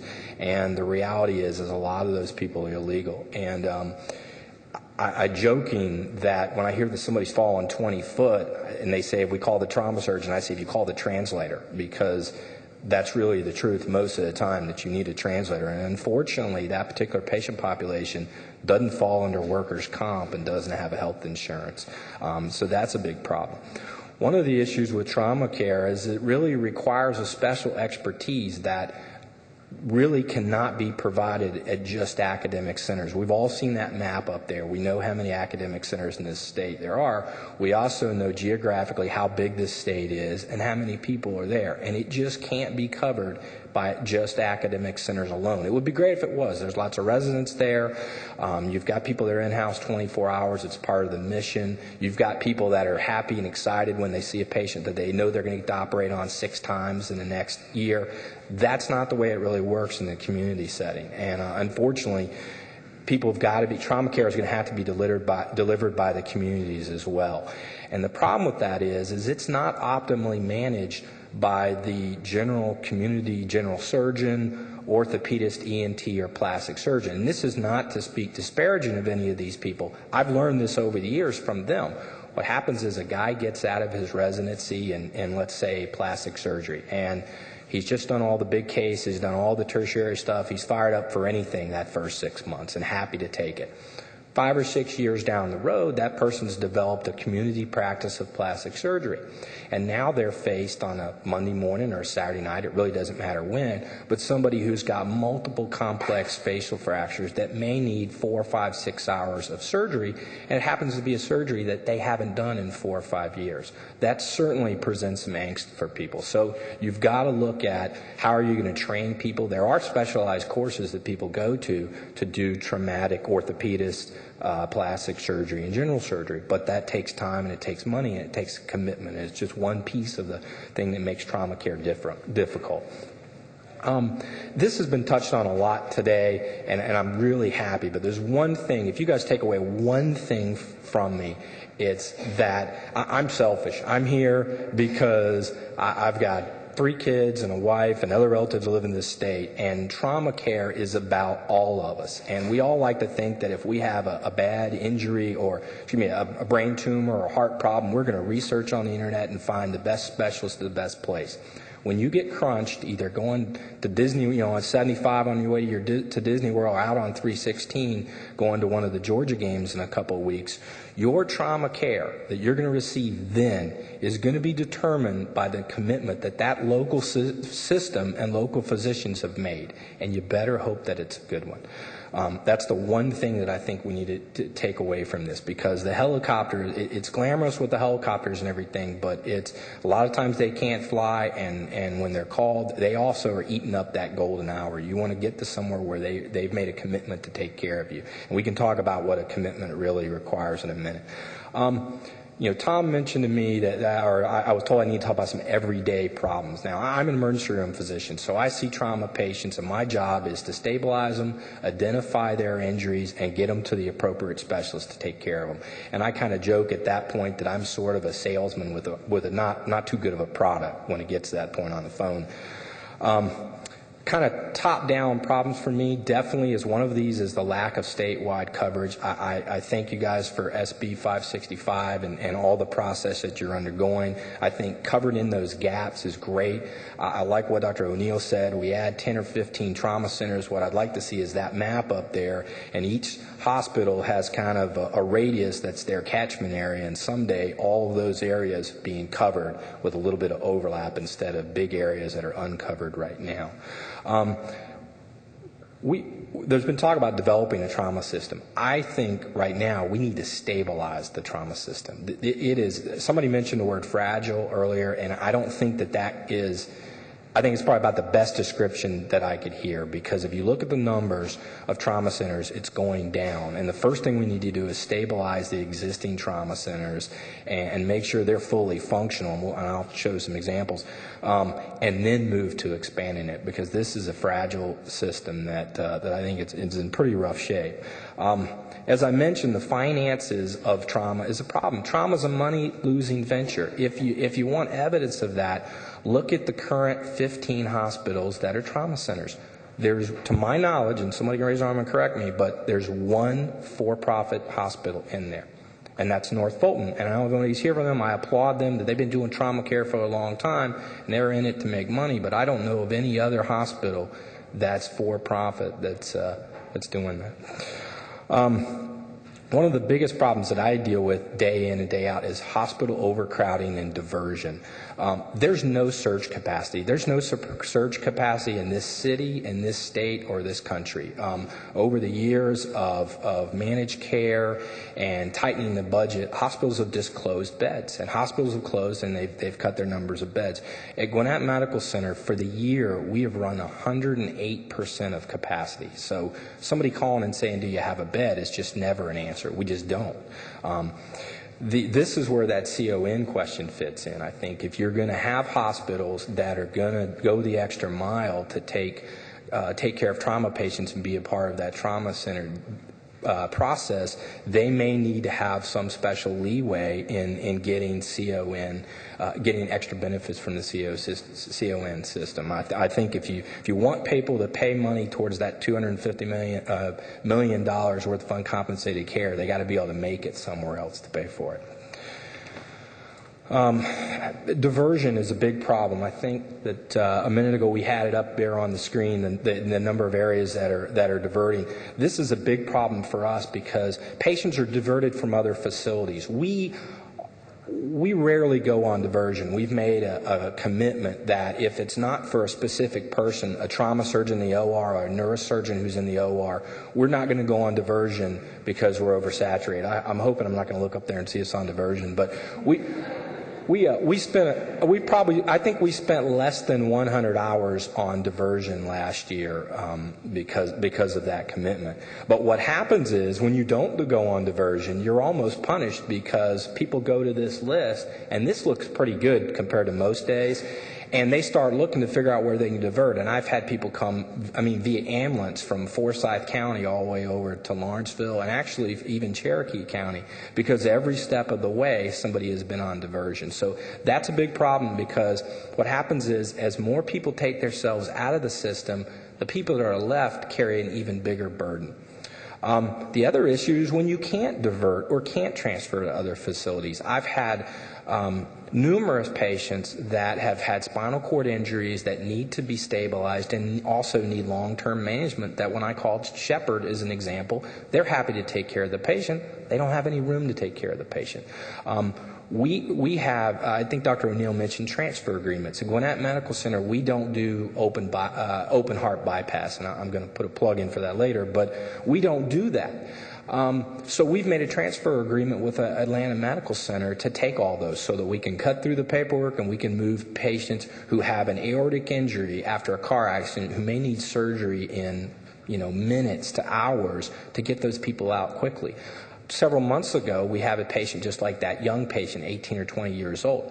AMC, Atlanta Medical Center, was full. They wanted to take care of the patient. They've got no room. We had to call 3 different places, and I believe that patient ended up in either Macon or Augusta. We actually contemplated sending that patient out of state as well to get taken care of. So the diversion and the overcrowding and lack of surge capacity affects all of us at every part of the way. The issue that, and what I would talk about real quickly is you see this Henry Medical Center, it looks like they're saturated in their ER and CCU. They have no neurosurgeon. AMC is going case by case. And they have an ER full of ICU patients, which means that you've got an emergency room nurse who's trying to take care of an ICU patient and take care of their other patients. DeKalb has no neurosurgical coverage until August 17th. You know, I don't know how many of you know this, but you know, DeKalb has basically, I think as I told Dr. Hardcastle, 1.5 neurosurgeons. So they figure somewhere between 13 to 15 days out of the month, they have a neurosurgeon. Otherwise, they don't. So plan your accidents accordingly if you're on 285 in that area. But that's pretty scary that almost half the time, if you're in an accident there, you're either going to Grady, you're coming to Gwinnett Medical Center, or you're making a long trip around 285 up to North Fulton. But that's real, and that's going on right now while we talk. I don't really do a lot with Medical College of Georgia, but it looks like that rehabilitation and revascularization service is not available either. So you see the kind of difficulties that we have. One of the problems is, as it's been mentioned, and I'm really glad to hear this, is lack of specialists. And this is important to me because I'm the guy that's got the patient, and I'm trying to find somebody to take care of that patient. And it is very difficult for trauma surgeons to recruit. I'm just going to give you a couple numbers here. You've got DeKalb, who kind of has 1.5 neurosurgeons. We have 3.5 neurosurgeons. The reason I say the half is 3 are required to take call, and the fourth one is old enough that he doesn't have to take call, so he's compensated for it. Last night, when I was looking on their various hospital websites, I found that Northside has 10 on staff, and Piedmont has 7, and St. Joe's has 5. Now, I'm not pointing any fingers at anybody, but just imagine how difficult it is. Do you want to be the 3rd neurosurgeon at DeKalb and be on call every 3rd night? You want to be the 5th neurosurgeon at Gwinnett Medical Center and be on every 5 nights? Or do you want to be at Northside and be the 11th neurosurgeon on staff at a place that doesn't take trauma through the trauma system? It's not hard to figure out why the trauma system is set up. It makes it very difficult to find specialists. The same issue happens with orthopedic surgeons. At our hospital, our orthopedic surgeons were not only complaining that they were having to take call at a trauma center, that it was making it very difficult for them to recruit other physicians, other orthopedists, just to practice the general orthopedics, because they knew they're going to have to take call at the level 2 trauma center with 100,000 emergency room visits. And our solution was to form an orthopedic trauma service to take that burden off of the community orthopedist. And Dr. Ziegler is going to talk about that in just a minute. Hand surgeons, plastic surgeons, it's the same thing. And what you need to realize is hospitals are competing not just for patients, but for specialists. The examples of Johns Creek. Johns Creek, we have a new replacement hospital for Joan Glancy called Gwinnett Medical Center in Duluth, that obviously is going to be in Duluth, and we're going to be competing not just for patients, but for specialists with Johns Creek. And when people look at it and they say, well, I can be on staff at Gwinnett Medical Center in Duluth and also have to take call in Lawrenceville, or I can go over to Johns Creek, people are making lifestyle decisions. Now, the next issue is even if you have the specialist, you've got to find the specialists who are willing to take care of trauma. And I've been doing this long enough, and I've talked to enough people that I understand it, and it is very difficult. We talked a lot about that 3 a.m. call. I will argue that the 11 a.m. call is much worse, because when somebody's called at 11 a.m. on an emergency case that they either need a general surgeon or an orthopedic surgeon or a neurosurgeon, that they need to go take care of that patient immediately, they're canceling their office for that day. They're sending all the patients and the resultant income home. Guess what? Their staff is not going to go home unpaid. So those people are going to be paid while they're leaving, and that physician is going to the hospital to take care of somebody that they may or may not be compensated for. So I think that's a very big issue. There's also long-term supply costs. We a lot of times think of it's just your time and, well, it's 4 or 5 hours, whatever, to take care of that patient. It's not just that. Somebody who has had either a neurosurgical orthopedic injury, that person's going to need multiple splints, they're going to need multiple dressings, and they're going to come back to that person's private office. They're not going to come to the hospital to get that done. Any repeat x-rays, those things happen in the office, and they have real costs. So you kind of move from the charge world and time world to actual costs. How have we handled that? At Gwinnett Hospital System, it's fortunate that our hospital administration has made a commitment that we're going to provide trauma care. And I got to tell you, it was difficult because we moved from a level 3 to level 2 a couple years ago. And I mean, I had to pretty much arm wrestle some of the subspecialists over it as they're saying, why are we going to do this? Why are we going to get more helicopter patients? But nevertheless, our hospital administration has made that decision, and it's resulting in us basically hiring 3 full-time trauma surgeons that just work for the hospital that take care of trauma patients, and compensating an orthopedic trauma service, neurosurgeon, and hand surgeons. This has resulted in about a $2 million per year, or likely greater than $2 million per year being paid in physician compensation alone to take care of trauma patients. And when you understand what a commitment about making sure that you have a hand surgeon means, we make sure that we have a hand surgeon every month. Another hospital that's in our county, that's a for-profit hospital, will go at least half of the month without any type of hand surgeon. And effectively what happens is when an emergency room physician in that hospital has a person who needs a hand specialist, they simply call over to our hospital, ask who's on call, and because of the EMTALA rules, if you have the facility and you have the person that can take care of that and another hospital doesn't, you're required to. So that's sort of how some of this making a commitment, what kind of burden it can apply on you. When I mentioned that $2 million and what we're doing, that's really just keeping it together. That's keeping people from leaving our hospital. That's keeping people from going to courtesy staff. That's allowing the other specialist physicians to keep recruiting people. I suspect the future is that we'll probably have to do that in other specialties as well. Lastly, I just want to mention on the issues of day-to-day things, every once in a while, I do see the patient that requires emergent cardiac bypass. And what I'm talking about is other than significant burns, at a level 2 trauma center, Gwinnett Medical Center, the only injury that we really can't take care of is somebody that needs emergent bypass and have their aorta fixed. So keep in mind that, if you're on 316, you're going to the Georgia game, you're going to Athens or whatever, and you have an injury and your aorta tears, we stabilize you, find that injury, and we still have to transport that patient to somebody that has bypass. So I suspect in a couple more years I may be back asking for legislative support to get bypass in more than just a couple of places outside the perimeter. Like I said, I think we'll probably be back for that. Obviously I'm up here like everybody else saying, we need more money for this system. We need to stabilize. It's in crisis. Where does that come from? You look at that Trauma Study Development Committee paper that I think Dr. O'Neill provided. It's got an excellent list of multiple potential sources from it. I'll mention 2 things. One, I think that there's a precedent in this. We talked about how many trauma patients there are and whether insurance companies decide whether they want to pay for them or not.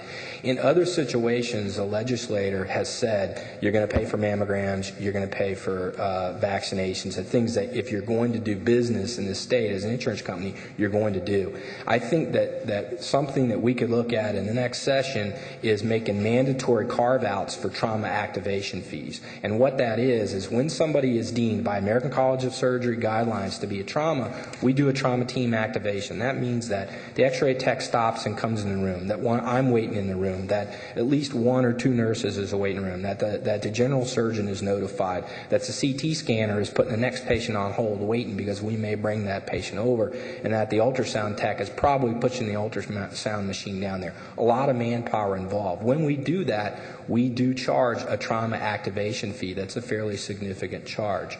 I think that if one thing that would help us right away would be if insurers had to pay that. It would only be used by the trauma centers, which is good. I don't think there's much potential for abuse there, and I think it would go to the places by volume, which is what you want. The more you do, the more you get compensated for it. The other thing that I'd like to throw my 2 cents on is photo enforced tickets. We're seeing, and I know I've already talked to Tom about this. I've talked to Abel Ortiz about this. We're seeing a mushroom of photo enforced ticketing, and I think we're going to see that all over the state, especially when we have companies that have a profit incentive to sell those to municipalities. That, in my feeling, is unbudgeted money because it's all going to be developed in the future. So you're not taking it for anybody. I think that a surcharge or a piece of that could be a constant increasing revenue stream for trauma services. And with that, I'd like to mention one thing. There was some talk about diversion on the last thing. I'd like to clear up a little bit transfers versus diversion. I think Representative Scott, there's a difference between somebody getting to your facility and then you deciding, making whatever triage decision that you want economically or not, which is I think you alluded to transferring that patient to another facility. That's somebody that's in your facility. When we talk about diversion, we're talking about publicizing the EMS in the pre-hospital setting. Hey, we're not open for business. I think that's a very big problem in this state, and I think it probably needs to be looked at the state level, and there needs to be some guidelines, because I got to tell you, there's a lot of people that are up there. Every time you flip it on, they're on diversion for one thing or the other. A lot of people have very low thresholds for going on diversion, and I think that there is an economic incentive to look at it. If you know the payer mix of the patients that arrive to your facility by EMS, then you don't have to figure out. It doesn't take you long to figure out whether you want to be in the business of accepting all the EMS patients or whether you want to limit those at every turn. And I think that I do feel like that's a concern. Thank you, Dr. Buchanan. We appreciate it. If you would stand by, because we're getting close on time. But let's go ahead and bring up Dr. Todd Ziegler, who is an orthopedic surgeon, did his undergraduate work at Florida, and is also an MD, University of Florida. He is the director of orthopedic trauma, the orthopedic trauma program at Gwinnett Medical Center, and we welcome you, Dr. Ziegler, keeping in mind that we're running a little short on time. Thank you. And I just want to thank you all and Representative Rice for inviting us to come and talk. I'll just abbreviate this and make it very, very quick. One thing I wanted to address was your question about auto insurance earlier.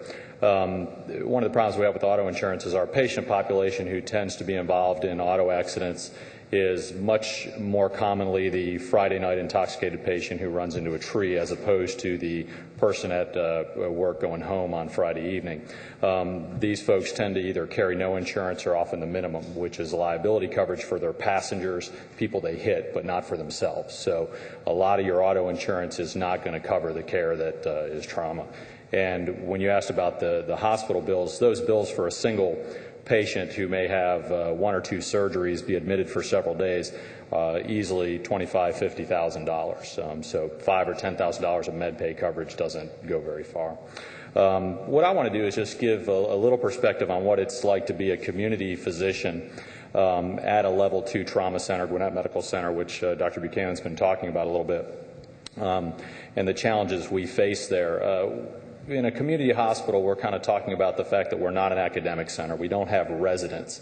In a hospital that is a teaching hospital and has residents, they may have multiple layers of coverage for nighttime calls. So when a patient comes in the middle of the night, there may be an intern or a first-year resident who goes in and takes care of the very simple stuff. If they need to go to the OR, a higher-level resident will come in. At times, an attending or a practicing physician will come in and be involved in that. But a lot of the nighttime responsibility goes to the residents. We have none of that. So we're all alone. So everything from a bad cut that I need to go in and deal with up to the very severe trauma patient I'm responsible for. So when we're on call at a facility like Gwinnett Medical Center, it's a constant thing. These vignettes that we've talked about stories of patients and bad outcomes, not the bad outcomes, but the patients happen every day, several days. So it's not like we're on call and, maybe I'll get called in tonight. I'm on call, and if I get to go home and get some sleep, I'm pretty excited. My goal is to try to be home a little after midnight. And I may take call. In the past, I've taken 8 call nights a month. Now we've got a system in place where I'm down to 4 or 5, which seems to be somewhat manageable from a lifestyle perspective. but I'm an orthopedic trauma interested surgeon. Your average orthopedic surgeon has very little to no interest in being up late at night, disrupting their private practice. And there's a lot of hurdles. The fact of the matter is that it's not a good marketplace to do trauma. There's nothing in place compensation-wise to stimulate or make somebody want to go into that field in the state of Georgia. In other states, other situations, people have put incentives in place, and trauma surgeons or trauma-trained surgeons are migrating to those places. For example, we had an orthopedic trauma surgeon trained to do pelvic and acetabular work, Robert Harris, down at Atlanta Medical Center. Very important resource for the metro Atlanta market. A lot of doctors, our facility included, when we would get very complex pelvic and acetabular trauma, we would call up Robert and he would accept the patients down and fix them for us. With his departure, we have a huge void, and he went to a facility in Tennessee, and a big part of that, and you'd have to talk to him personally, is he had a better guarantee of compensation, that he knows when he works late at night he's going to get paid for taking care of uninsured patients. We need, or at least in my opinion, to create a market by which doctors want to take care of trauma patients. It's not looked at as a burden, which is what it is now, but it's looked at as a burden that's manageable, because you can have a commensurate practice with the doctor who's doing elective cases. It's very difficult to convince somebody to go in and do trauma work when they can work a 9 to 5 elective practice and make more money. Not just the same amount, but more. Wanted to give just a couple examples of some cases just to personalize this a little bit. Just from last week in my practice at Gwinnett Medical Center, typical situations. Had a patient, typical uninsured patient, has a compound leg fracture or open tibia fracture is what we call it. This patient may not even have registered on the trauma network, may not have been a severe enough injury to be included in the statistics. But from my standpoint, he's very important.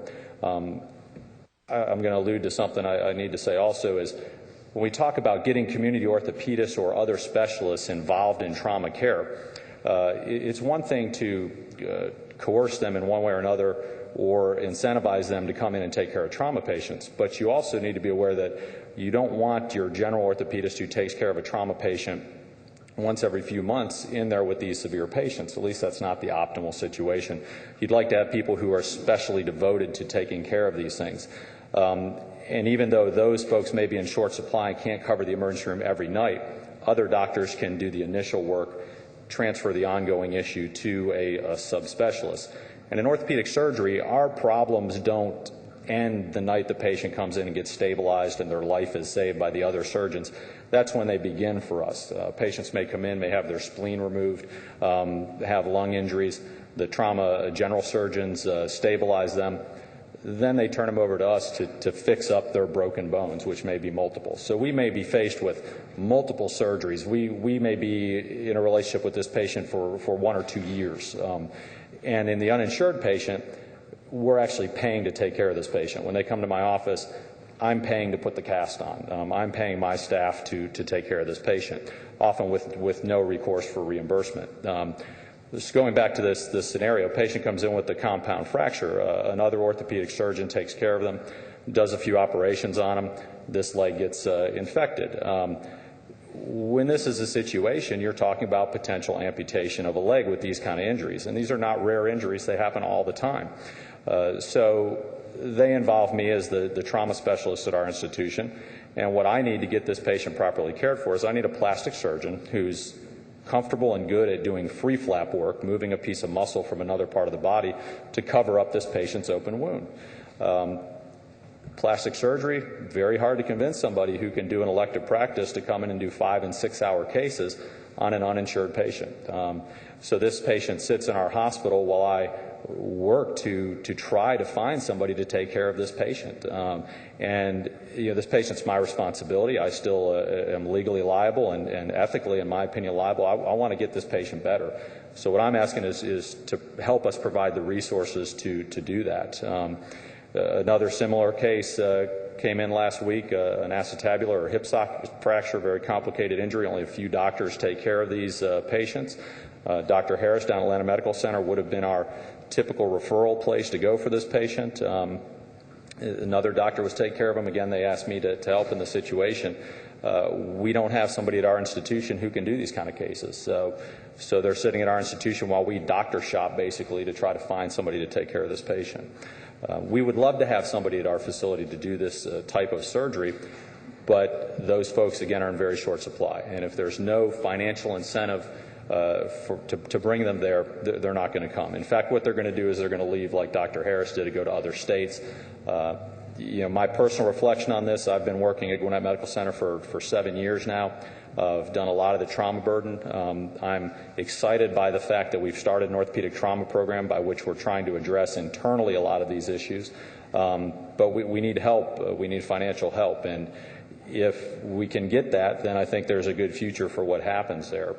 If not, I have to look at my life and say, do I want to continue to do this? Do I want to continue to put out my or downgrade my lifestyle when I could go to another state or just get out of trauma and do an elective practice? And so, going back to it, not to be redundant, but I think we really need to create that market by which I'm excited about doing trauma care, which is what I like to do. Make it so that people want to come and take care of patients in the state of Georgia. And like to hopefully leave a few minutes for questions. So. Thank you very much, Dr. Ziegler. We'll take just a moment or two if there are some questions for either Dr. Ziegler or Dr. Buchanan.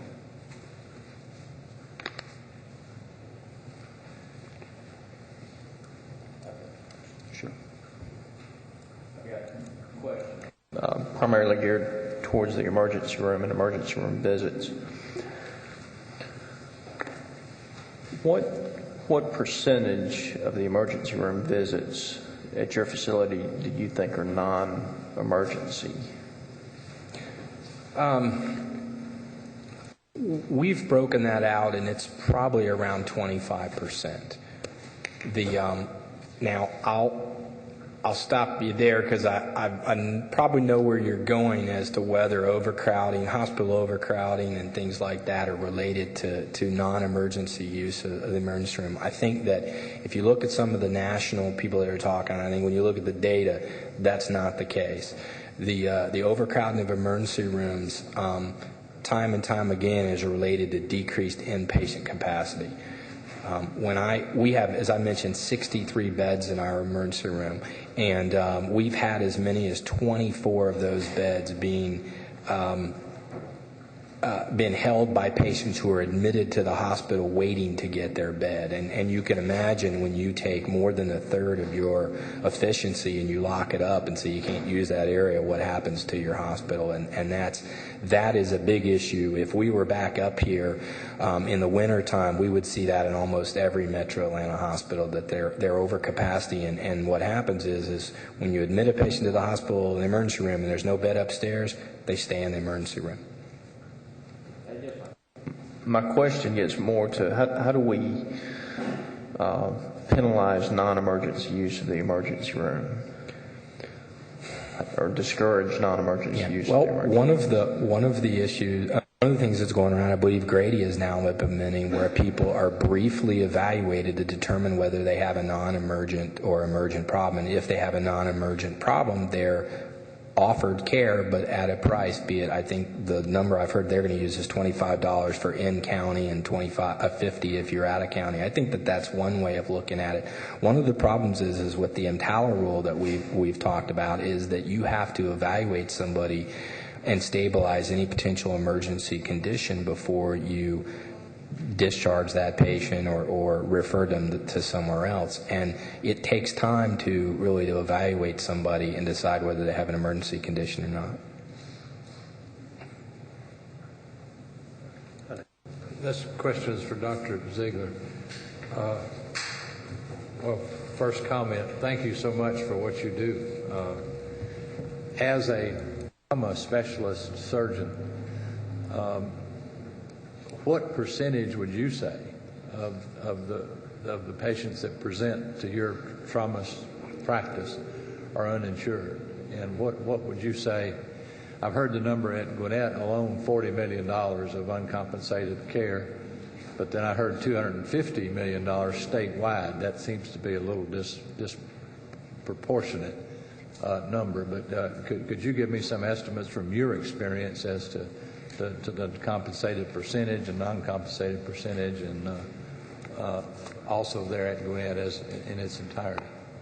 Definitely. I think we probably run in the emergency room, and Carlton can back me up on this, around 30% of uninsured patients. What we see is the financial status of the patient may change over time, though, because they may show up in the emergency room uninsured. That patient may turn out to be an auto insurance case that we do get paid for. They may end up getting on a federal assistance program like a Medicaid program subsequently, and that bill will be paid. You're also breaking down the bills for the hospital versus the independent practitioner. So there's a lot of ways, I think, to look at those numbers, and the numbers from Gwinnett may be patients who left the hospital once their bill was established and they were still uninsured. Maybe some of that gets paid for down the road, but we're certainly seeing a 30% number there, probably a lot worse at other places. And from my standpoint, it can really sap your time very quickly. Some of these patients require surgeries that are 8, 10, 12 hours long in the initial phase, and then multiple long surgeries. And there's only so many hours in the week. And if you're using up, 30% of your time doing uninsured care, you really can't compete with other doctors in your financial situation. And again, these are also not easy things to get paid for. For example, a patient who comes in with absolutely no insurance, yes, we may get them on Medicaid. Yes, we may get some car insurance. We have to hire significant additional staff and spend a lot of time to track these folks down, fill out forms, investigate their financial situation. And unfortunately, a lot of times they're less than cooperative. They feel like we should just be providing the care, and we have to track them down to help get them to help us get paid. I don't know if that answers the question. Can I make a clarification? That $250 million, I think, is what the Trauma Study Development Committee had quoted as for total uncompensated trauma care for this state. The $40 million that I quoted was our total indigent care, trauma, non-trauma, medical, all comers, obstetric, everything for our facility. What percentage of our facility is trauma? I would guess 25%. I mean, that would put us at $10 million, which, being one of 15 trauma centers, that would probably fit that proportion of $240 million. So that $40 million, that was total indigent care. The follow-up with the issue, back on the CON issue as well, most hospitals have finite OR space and finite OR capacity. When you get to the point that your trauma care and your uncompensated trauma care is taking up space in your OR that could be used by, for compensated procedures, that also becomes an issue. Again, I think it goes back to if you're going to use the CON system to treat trauma slightly differently. A final question from Senator Abelman. Thank you, Mr. Chairman. This is for, it was Dr. Buchanan. I think I heard you recommend or, suggest as a potential alternative an insurance mandate covering the trauma activation fee. Can you help us quantify what the total dollars might be in Georgia? And I don't expect you to have it here, but if you can just send us in the right direction for the trauma activation fees that are not covered by insurance. What kind of money are we talking about if we were to pursue your recommendation? Can I ask if Dr. O'Neill would, I think he's going to be the expert on that. One of the problems would be that not every facility uses trauma activation fees. It's optional. And the last time we checked, I think it was about half of the facilities were using it. So the data is going to be somewhat skewed. I think you could work backwards, though, of looking at your payer mix for trauma, as in which one of those do have auto or health insurance, and then apply a trauma activation fee to a number of trauma visits statewide and include the ones that aren't using it to probably get a number. If I could just very briefly, Mr. Chairman, how much is the trauma activation fee? Educate me on for the hospitals that segregate such a fee. It's extraordinarily broad. It ranges from about $25 When I was referring to it, I was thinking more of along the lines of what I believe ours is, which is approximately $2,000. Thank you. Thank you, Mr. Chairman. Thank you. Thank you very much. We appreciate Dr. Ziegler and Dr. Buchanan being with us today. We thank you for your testimony and, more importantly, for what you do in your communities and in your hospitals for Georgians who have need of your care. We have come to the conclusion of this part of our meeting today. There will be lunch served for committee members in room 230 immediately following this. And then for those who are staying for the tours this afternoon, we'll be leaving very close to 12:30 or a little after that for brief tours of Grady and the Atlanta Medical Center. We'll have a chance to talk to some emergency room doctors at the Atlanta Medical Center, and we'll be back here or coming back to the Capitol at approximately 2:30. Let me also just remind everyone here, including the members and those of you who have interest in this issue, that our next formal meeting will be on September the 11th in Macon, Georgia, at the Mercer University School of Medicine Auditorium. We will have as our focus of that particular meeting disaster preparedness and homeland security. For the committee members, we will probably do as we did this time and have a committee dinner the night before. We'll give you information about that shortly and begin our meeting with breakfast and at about 8 and our meeting at about 9 a.m. on September the 11th. For those of you who are here, if you wish to give testimony to this committee, please let us know. Send either Chairman O'Neill or myself an email or a letter or a note of some kind, and let us know of your interest. As I mentioned earlier, we will have probably a full day of testimony on September the 25th in Savannah from stakeholders for this very important issue. Chairman O'Neill, any further comments from you? I think you covered it well. Chairman, thank you, everybody, for being with us. Thank you very much.